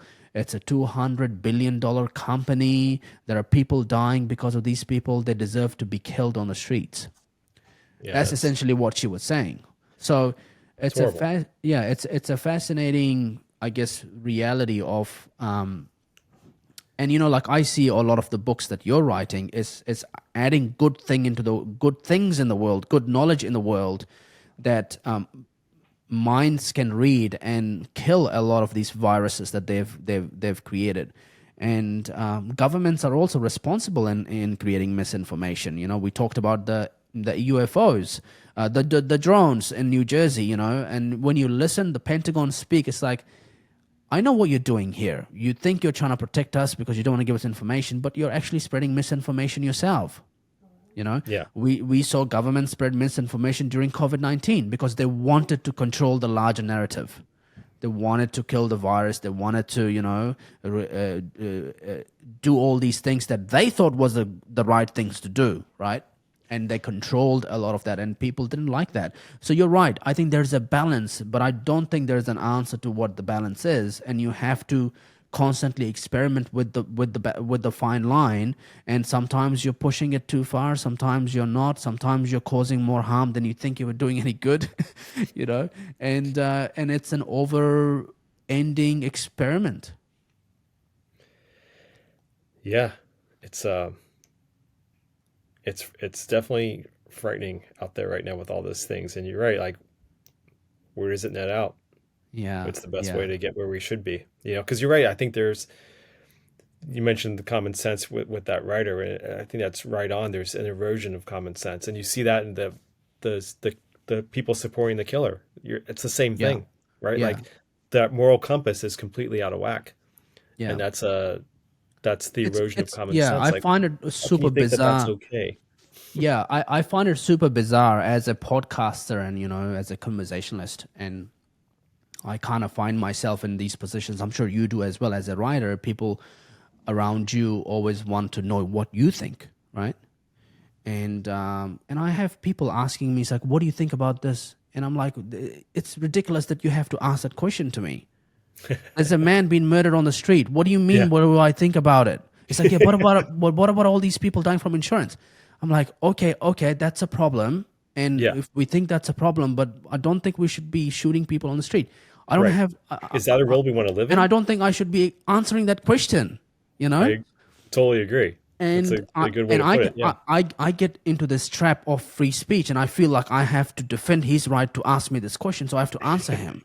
You know, it's a twisted world, yeah. and but But that's the thing, right? Like if people are saying like, "Oh, it's a joy," right? If that's your solution to the problem, yeah, what are you asking for, yeah, right? and Like, I what think kind that of world yeah, are you looking to live in? Like, yeah, that's not where we want to go as a yeah. civilized And species, right? if Like, I we got to make find sense better of ways. yeah, and if I make sense of all of this and start making predictions, I think the next person they're gonna try and assassinate is Elon Musk. I think it's coming. They're gonna harm That's him. scary. Yeah, they're gonna harm him. It's coming. He's talking about it himself. I think he posted about Really? it yesterday, saying it's yeah, and he thinks it's worthwhile to do. He thinks if he's gonna get shot and killed for it, for what he's fighting. I mean, he just shut down this spendings bill in Congress, what somehow managed to come up, somebody managed to come up with a 1,500-page spendings bill, billions of dollars, when the mandate from the American people is to cut spending and manage the debt and pay back the debt and not raise the debt ceiling and you know borrow another $4 billion and spend it on all these crazy things. And everyone's angry and pissed off that he has this ability to kill bills, and they are all outraged and they are shouting at him. And at some point, somebody's gonna say, "Well, we got to deal with this guy," Mm. you know. Yeah, could be And scary. it is, and I'm pretty sure the Secret Service is all over him because he'll definitely need a lot of protection. But you're right. I mean, all of this stuff is going to lead to dangerous things, and we're going to see dangerous things happen next year, if not a nuclear explosion. Let's sure hope not. Yeah, yeah, Um, trying to think about those things. Otherwise, it's like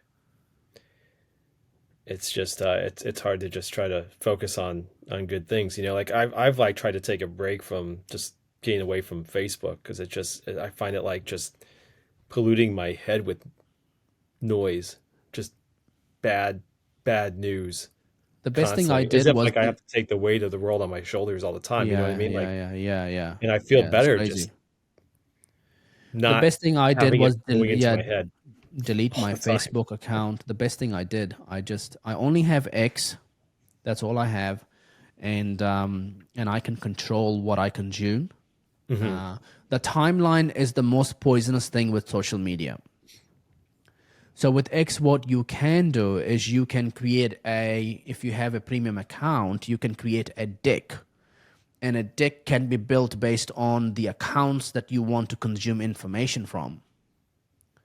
So I kind of have a deck that I use in the mornings when I wake up. It's like, okay, I want to know 60 seconds quickly what's happened in the world in the last Hmm. 8 hours when I was sleeping.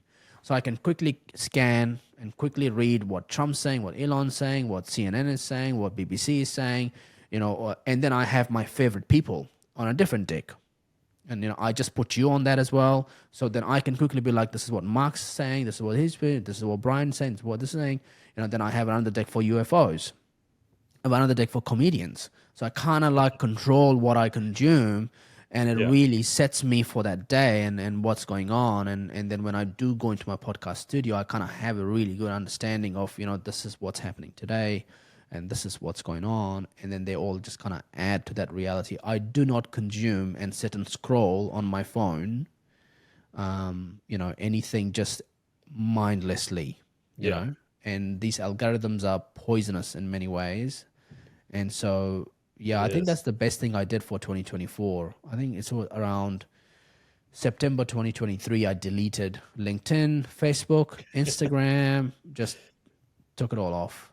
Yeah. And I've been better off. I'm better off to listen to like podcasts like Joe Rogan's and Be on X. And, my favorite one's obviously the Bob Lazar episode that he did. Yes, that was great. Yeah, that was awesome. It's Yeah. something that I just listen to once a year or maybe once in 2 years. I just go back and listen to it again because it's just a fun conversation about UFOs and aliens and the world and who we are and where we are at. Yeah. Yeah, No, no. that was an amazing interview. It's again that because that again coming all these decades later and just Yeah. So you did tell me unwavering. that you were writing in another book after the sword swallowing book. Yeah. Yeah. Yeah. Yeah. Yeah. Talk You're to not me about supposed to this know new. about this. Yeah. Talk to me about this new project. Can you talk about it, or you like to keep things Yeah. No, secret? that's the title. You're not supposed to know about this. Oh, Um, I can, yeah, I can tell you a little bit. yeah, yeah, yeah. Tell me a little thing about this. What I'm not supposed to know. Well, it's all secret government projects, but it's all things that really happened. Not so it's not conspiracy theory stuff. It's like no, these things really happened. Although because they really happened, you start to see why people do have conspiracy theories. Yeah, And we talked about MK Ultra earlier as one of them, but and I touched on the remote viewing program, the Psychic Spies program, which went on for about 20 years. Kind of different aspects of the Defense Department kind of taking it on.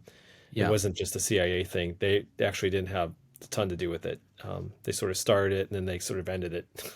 but yeah, but you had guys doing this remote viewing and remote viewing is basically where from right here, for example, people just in their mind get information about anything anywhere in the world, or some would argue that the universe. There's cases of people seeing, one guy, Ingo Swann, supposedly seeing the rings around Jupiter before that was discovered to be. Um, so weird stuff like that.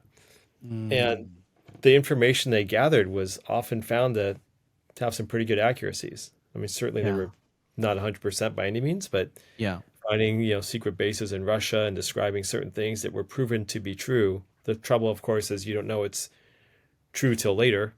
Um, so then I think the issue was like, how do you know if you can act on something or not? You know mm, what I mean? So there was complications with it in a sense, but yeah, the fact that these guys were doing this for the army secretively is pretty fascinating. I actually ended up taking a class as part of my research through the Rhine Education Center, and it was with Dr. Paul H. Smith, who was one of the remote viewers in the army for years with Project Stargate.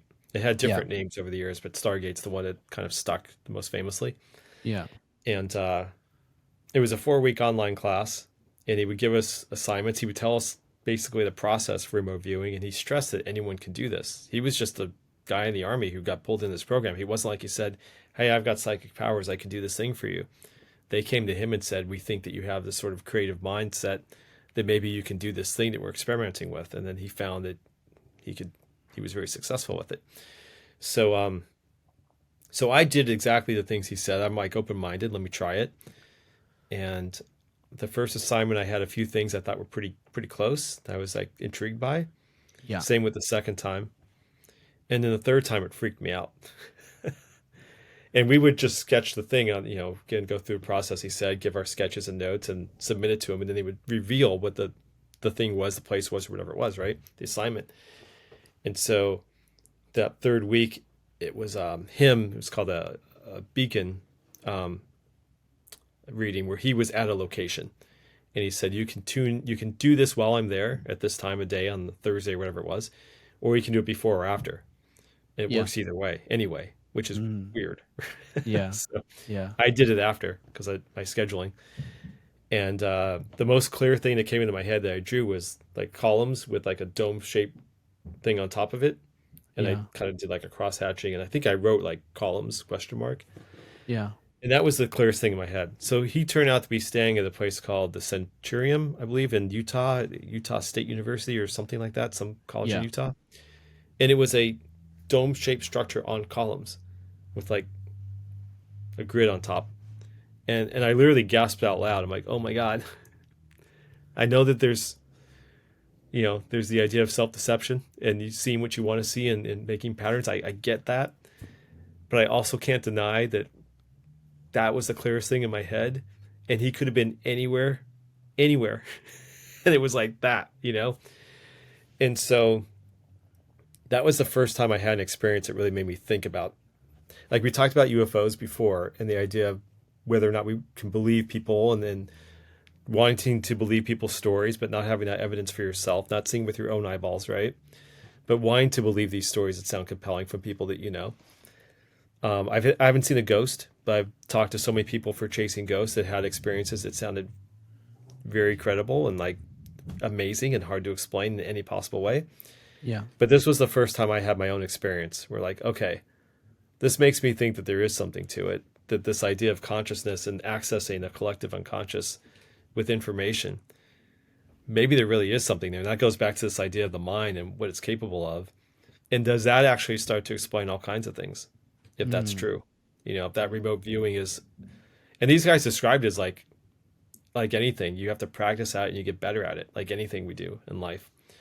But most people won't do that with something like this because it sounds weird. Yeah. Um, so that to me was one of my favorite parts of the book was going through that process and Mm. having my own personal experience to be able to write from, and then just kind of being able to describe that program to for everybody, for the readers of the book. Yeah, it's such an important book and it's so timely as well. We sort of, are at that cusp of what are the things that we're not supposed to know? What are the things we're supposed to know? Why is certain things being hidden from us? And, this whole debate about free speech and, are these UFOs or drones? Who's flying them? What are they really doing? Well, why don't we know, the truth as it comes? Why is it, confusing? Why is there misinformation? It's kind of like plays with that a lot. I mean, I have to read the book when you publish it to kind of know exactly like what you're trying to tackle, and but it seems like quite timely, at least with the title. When you listen to those words, Yeah, yeah. you just definitely just gets intrigued. Like, what am I? It's the title's feeling better and better Yeah, as the weeks and months go on. yeah, yeah, yeah, And I turned in my draft in September, yeah, so we'll see. But yeah, there's a lot of just crazy things I didn't know about, and it goes back into we talked about the LSD and the testing, but all kinds of other testing for trying to learn more about radiation and the effects of it on the human body and crazy things the government was doing to find results from that.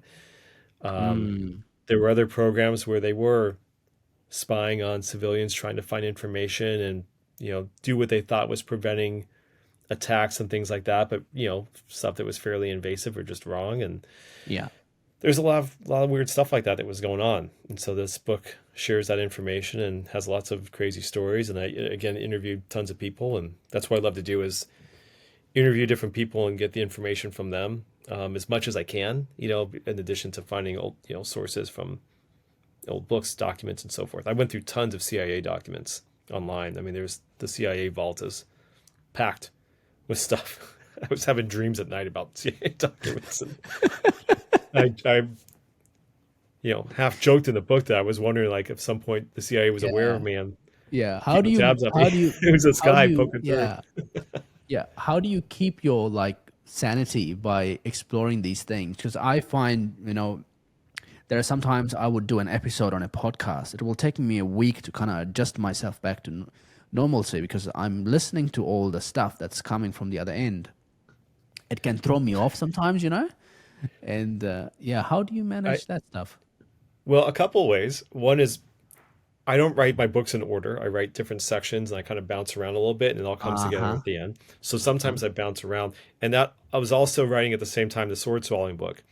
So that was a bit of a balancing feature for me. I could stop doing this and write about a sword swallower and Yeah. have some fun there and then come back to it. I actually wrote in the book, we'll see if this, gets through the edits and everything, but when I was writing about the human guinea pigs, the different testing programs, that's probably like one of the more horrific parts, just because there's a lot of Yeah. disturbing stuff that was going on there. Yeah. And I talked about how I would take a break from writing the different stories in that chapter, and I would jump around, like I said, because I bounced around in the book. So I talked about how I would write about different plots to kill Hitler, going back to Hitler, because there Yeah. were some really wacky plots to kill him, like including flooding him with dumps of pornography because he was like a Mm. sexual deviant. And they thought if they could just get him like dump pornography all over his uh, his estate, that he would get so excited he wouldn't be able to focus on anything anymore, and he'd just be like reveling in porn all the time. Like this was a plan that it didn't happen, but this was something that was considered at one point, right? So I talked about how I was taking a break from this by writing about Hitler, which I never thought I would ever find that there was like, let me get away from this and write about this and feel Yeah. better for a minute because it was such a wacky story to be able to write about. Yeah. So Have you so looked bouncing into? around with things was Yeah. helpful. Yeah, Yeah. no, that's I think that's kind of like my way to do it as well. And sometimes it's fun to kind of have friends and comedians come on the show and have a very light conversation about things Mix instead it of up. just constantly being intense, you know? Exactly. Yeah. Have you ever explored into stories of, organ harvesting, whether government programs or aliens? There's lots of stories. George Knapp was, covering one of the stories in his Netflix documentary where these animals like cows on farms that are found dead with their entire blood being sucked out Yeah. and their Yeah. organs being stolen. And, it's, have you looked into that kind of stuff? I wrote a little bit about the cow mutilation in We Are Not Yeah. Alone. Uh Um, huh. and and some of that, I mean, some of that was Satanist. There was a case where it was like a group of Satanists, and they were trying to make it look like UFOs did things. So they were doing things on purpose to create those effects. Yeah. Just a weird thing going on like in the 70s and 80s. Yeah. Bizarre. So some of it was like cult groups doing some stuff. I mean, again, I can't speak for every case. I know there's a lot of them, and it's definitely weird. But that was one that was eventually kind of explained away. But there is in the You're Not Supposed to Know About This. I do talk about a case where they were getting like cadaver or corpses, like taking corpses um, unknowingly from families, or even like Yes. getting stuff from Yes. people to look again for radiation results. They were basically Yeah. grabbing bodies um, that they shouldn't have been doing. I mean, there's a lot of that weird stuff going on. I don't know that I would call that organ harvesting, but it was definitely some weird things happening and meetings and conversations about how to get bodies. It's Wow. documented, which is Yeah. crazy. Yeah. No, that's, So maybe touched on it a bit, but not in terms of like maybe where George Knapp was going exactly. yeah. Yeah. No, he But definitely, yeah. Yeah. That's very interesting what's going on it's a there. weird thing. Yeah. Let's jump into your book, Chasing Ghosts. How did you get into chasing ghosts in your book? Yeah, let's here, we'll show that one really quick here too. Um, Who does your covers because they are on point? Who does yeah, your these are so. This is also Quirk Books. Um, yeah. they do just beautiful design and production. So they did the Mars book, this book, and We Are Not Alone, and they're doing a new book. You're Not Supposed to Know About This. Yeah. So yeah, they have great designers and great production. So I love working with them. Yeah. But Sorry, who are they again? Quirk, Corp. Quirk, Their yeah, design company, agency, they're a publisher. publisher. Okay, Yeah, awesome. Yeah. but they've always had great design. Yeah, yeah, they Yeah, do. Yeah. Just wanted to make sure we give them a shout out. yeah, yeah. No, they've been great to work with. Awesome. and supportive. So it's been fun. They love all the weird stuff I love, Yeah. which is great. It's Yeah. nice to have a Yeah. home. Um, but chasing ghosts, I mean, I've always loved that topic, since I was a kid. Yeah. And I started really getting fascinated by the spiritualism movement that started in the mid 1800s, and it was pretty strong for a century. I mean, there's of course it's still happening. People still have these beliefs, but it was like there was a real strong belief for going through at least through World War One. The Civil War and World War One, you had spikes because you had so much loss that people were really looking to any hope that they could communicate with a lost loved one. They would latch on to that. So mediums were able to really capitalize on that grief. But what fascinated me was I started buying a lot of these old books from that era, and the titles I loved, the design I loved, and the stories within were these stories of people who really believed that they could talk to the dead, and the different things that mediums were doing to produce these effects and manifest different things in seances, and levitating tables and voices and ectoplasm and things flying across rooms. And you just had them. Oftentimes they were women who would not have had any sort of job of power at that time in history, right? Women didn't have the opportunities they have today, obviously. But this was an opportunity. This was like having the role of goddess, like they controlled like a religion, and they could talk to the dead. So they had this amazing sort of power. Men also, but there were a lot of female mediums who were really strong and did amazing things. And you wondered how they learned to do these things. These were the kinds of things magicians would replicate to expose mediums. Fraud. Houdini was famous for that. He would expose tons of fraudulent mediums, but they all had apprenticeships. They learned from other magicians. These were like often housewives who suddenly did these amazing effects.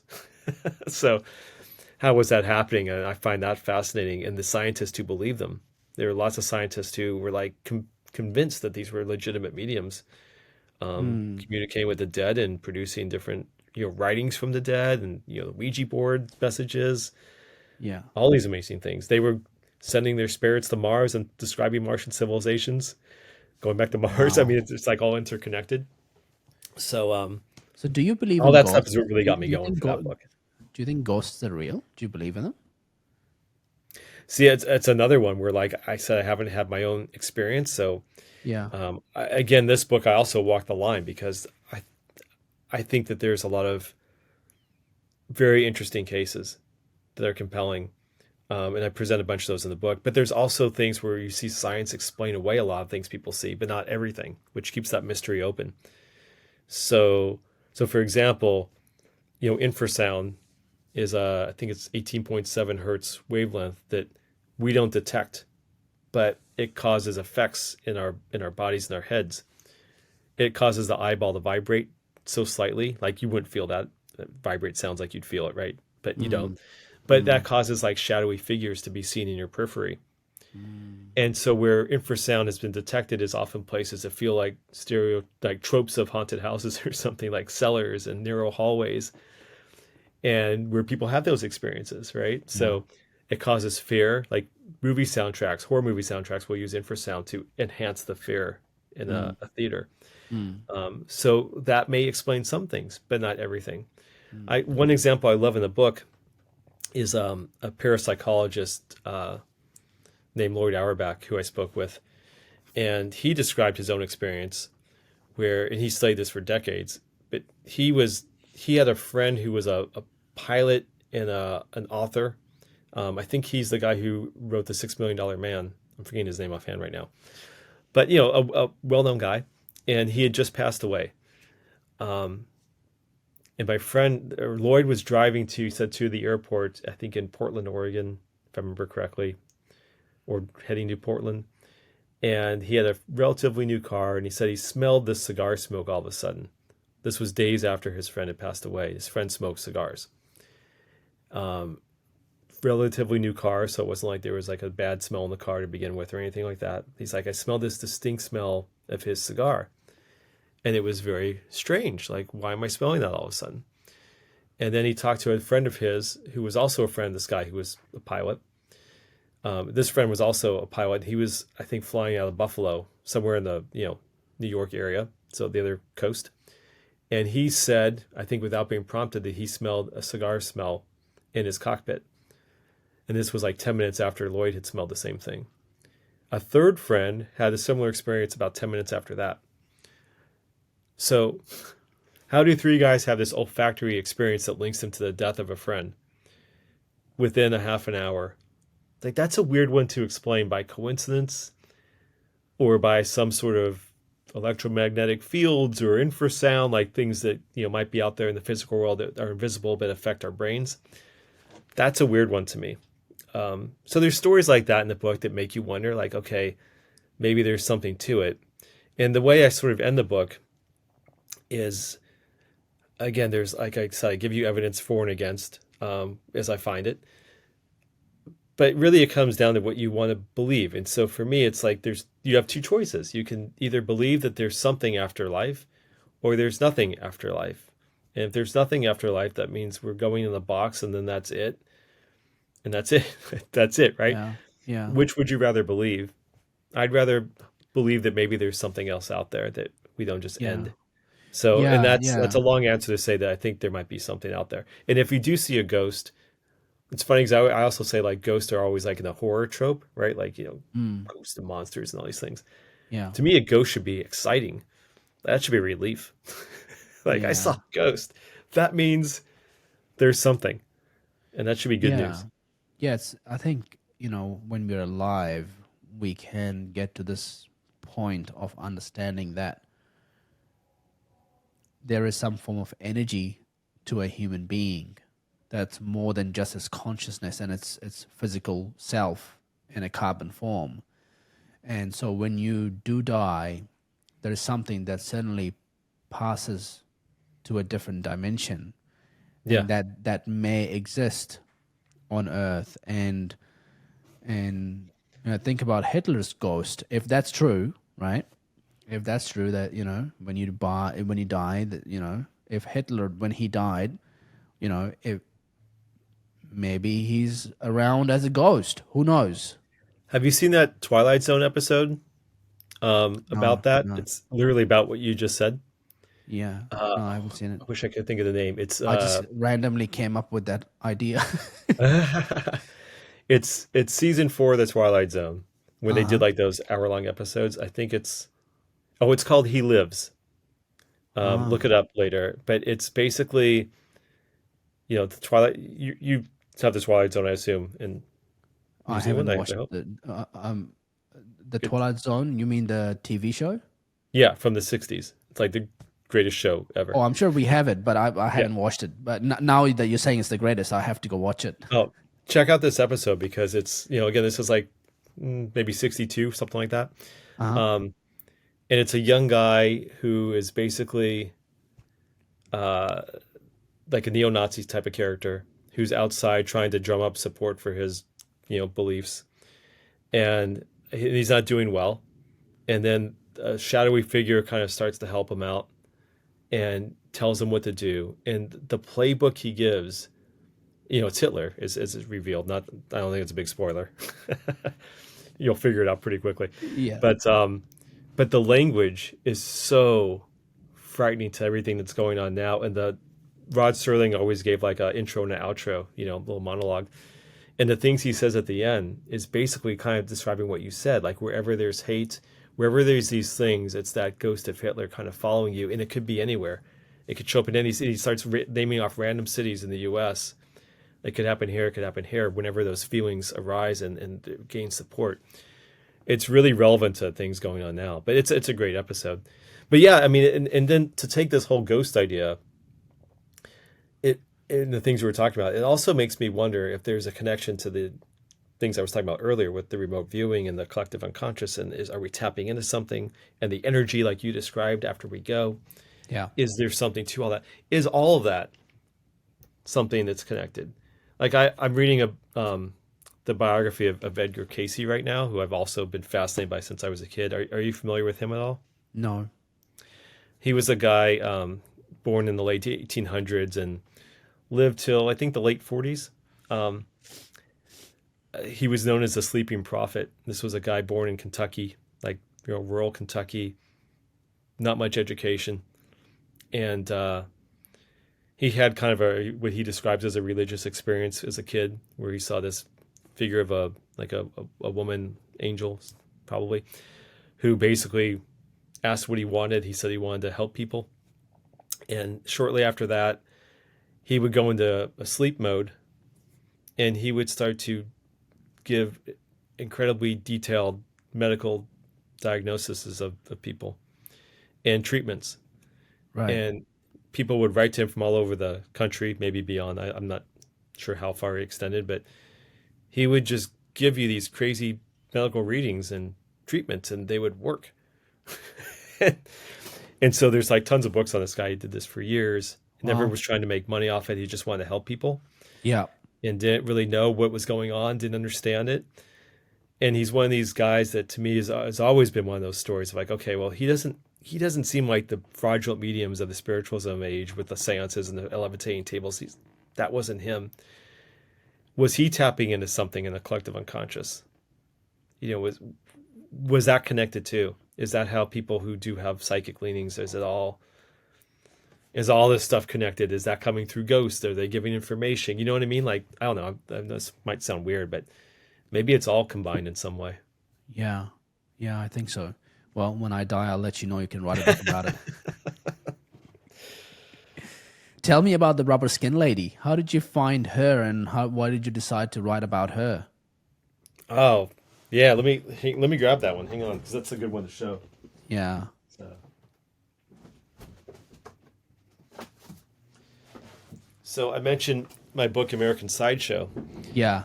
and a few years after I wrote that, I got a message on Facebook from a woman, and I didn't see it for like I think like 6 months or something. 'Cause it was like someone I didn't know, and it was just buried in messages from Yeah. a unknown Yeah. sender. Yeah. And I stumbled across this, and I'm like, there's this woman saying that she's the great niece of this woman right here, Agnes Schwarzenbacher, and she had this scrapbook of hers from the 1930s sideshow, and she didn't know what to do with it, and no one in her family wanted it, and Circus Museum in Wisconsin didn't want it, which is weird. And Mm. so we kept in touch, and I did like a Ripley's radio broadcast about it. I wrote about it for Mental Floss, but I always wanted to take that scrapbook and turn it into this. Yeah. This is her literal scrapbook. I wrote an introduction to it, but this was what the cover of the scrapbook was like. These two little puppies on the cover, and I always imagined this great niece of hers finding that and thinking like, there's probably a bunch of cute pictures inside, but instead it's all her scrapbook of sideshow images from her show life, newspaper clippings and different performers. And so Wow. that's her again stretching her So skin. she was famous for having stretchy skin below her waistline. Yep, exactly. That's her skin right there. What caused that condition? It wasn't exactly diagnosed back then. Uh huh. There's a condition called, I think it's called Ehlers-Danlos syndrome, if I'm saying that right, that Uh is huh. probable. Uh, so it's probably what it was. A rare condition, the skin. There's other people who can stretch their facial, neck skin or whatever out about 10 inches or whatever. People do that kind of thing. But yeah, she just had this life in a carnival and had this amazing scrapbook. So I was able to take all that and republish it into this book. It's limited edition. I printed up Yeah. 100 in hardcover and paperback, Wow. hand numbered. But yeah, it was one of these things that was like 10 years in the making. I finally got it done during COVID when it was just, everything was like shut down. I had some time to do things. Yeah, that's amazing. It's crazy that you do a book and then, these people come out of the woodworks and go, "Hey, I've got something you want to look at." And then you capture this beautiful history um, moment and this unique person. Yeah. Wow. Yeah. That's It's great to be able to share her story. It's weird that like, I talk about in the introduction how her family was ashamed of her. That was the case with lots of sideshow performers. Family, this would be like somebody you want to hide away, right? They didn't yeah. have a lot of options. So to perform on stage and travel and find friends and camaraderie was a much better way to live. Yeah. Is that your phone binging or is it my phone? Yeah, that's my wife texting Your me. wife's texting you. Okay, and just making sure it's not my phone. Um, um, you talked about the book that you wrote on eBay, Yeah. 100 genuinely bizarre items for the world's online yard sale. Tell me your like number one bizarre item that from that book. Oh, I'll give you the one of my favorites. I mean, there's a bunch of really good bizarre ones, but one of my favorites was one of the early ones that helped me get the book deal to begin with, which was a dare poop paperweight. Yeah. And what I love about this is the craft that went into it, the effort that went into it. A woman was making, and she called them pooper weights, which was very funny. And she would collect deer droppings and put them into like a crystal paperweight, and then she'd add like little snowflake things and green leaves and stuff, so it looked like a pretty outdoor scene. Uh huh. And that was a paperweight she was selling on eBay. And so I wrote her a letter saying that I collected animal droppings from across the country, and I was wondering where her droppings came from to see if it was an area I was targeting and any other animals, and just like ridiculous stuff. And she's like, "Oh yes, they came from Maine, and I have Massachusetts as well, and I also have moose poop," you know, trying to upsell me. Yeah. Yeah. Yeah. Yeah. Yeah. So that was a good one. I love that one. I also love the goat toenail bracelet because I didn't know you can make a bracelet out of goat toenails, but they're actually pretty huge and it's kind of creepy. I still have it upstairs. Wow. Mark, this has been fun. You're a fascinating human being and you've written some amazing books. Is there anything else you want to talk about? Anything else you want to cover quickly? I mean, that's we've covered a lot. We have. No, it's Yeah, I been hope people will super check out the fun. books. I have a site, markhartzmanbooks.com. You can see all this stuff. I'm Mark with a C. I also do a thing with a little related to Mars and my love for space. I do with I'm an ambassador for a program called Stories of Space, Mm-hmm. storiesofspace.com, where people can send stories to space for free. Literally goes up. Wow. I literally have stories of mine put on that HD card, a micro SD card, and sent up on a rocket. I went to watch it from NASA Wallops, and it went up to space and sat on the exterior of the ISS for about 7 months or so to Mm. test the effects of radiation um, on data hardware storage to see what it Wow. does in space. Again, just to kind of learn about how our information will survive in space. So Wow. that's something anyone can do, which is something I love talking about, and it's free and it's just an awesome program for That's kids or for awesome. adults, whoever. Awesome. Tell us your social media handles where people can buy your books. Yeah, so the books are available on go to Amazon, anywhere else you buy books. Really, they're all available everywhere. My site again, markhartzmanbooks.com. I have at Marc Hartzman on Instagram. I'm not on X too much, but I'm at Marc Hartzman there as well. And those are the main ones Awesome. I like to use. Good stuff. Well, thanks so much for coming on the show, man. This has been super fun. It's probably one of my favorite episodes. Oh, thank you. It's great talking to No, you. no, it's This been was fun. awesome. Yeah, I'd love to have you back as well when you have your new book out and we can sort of go through that again and talk about the state of the world. If we haven't if we Let's haven't hope turned it's better. into dust. Yeah, exactly. Yeah. And Awesome. Bye everyone.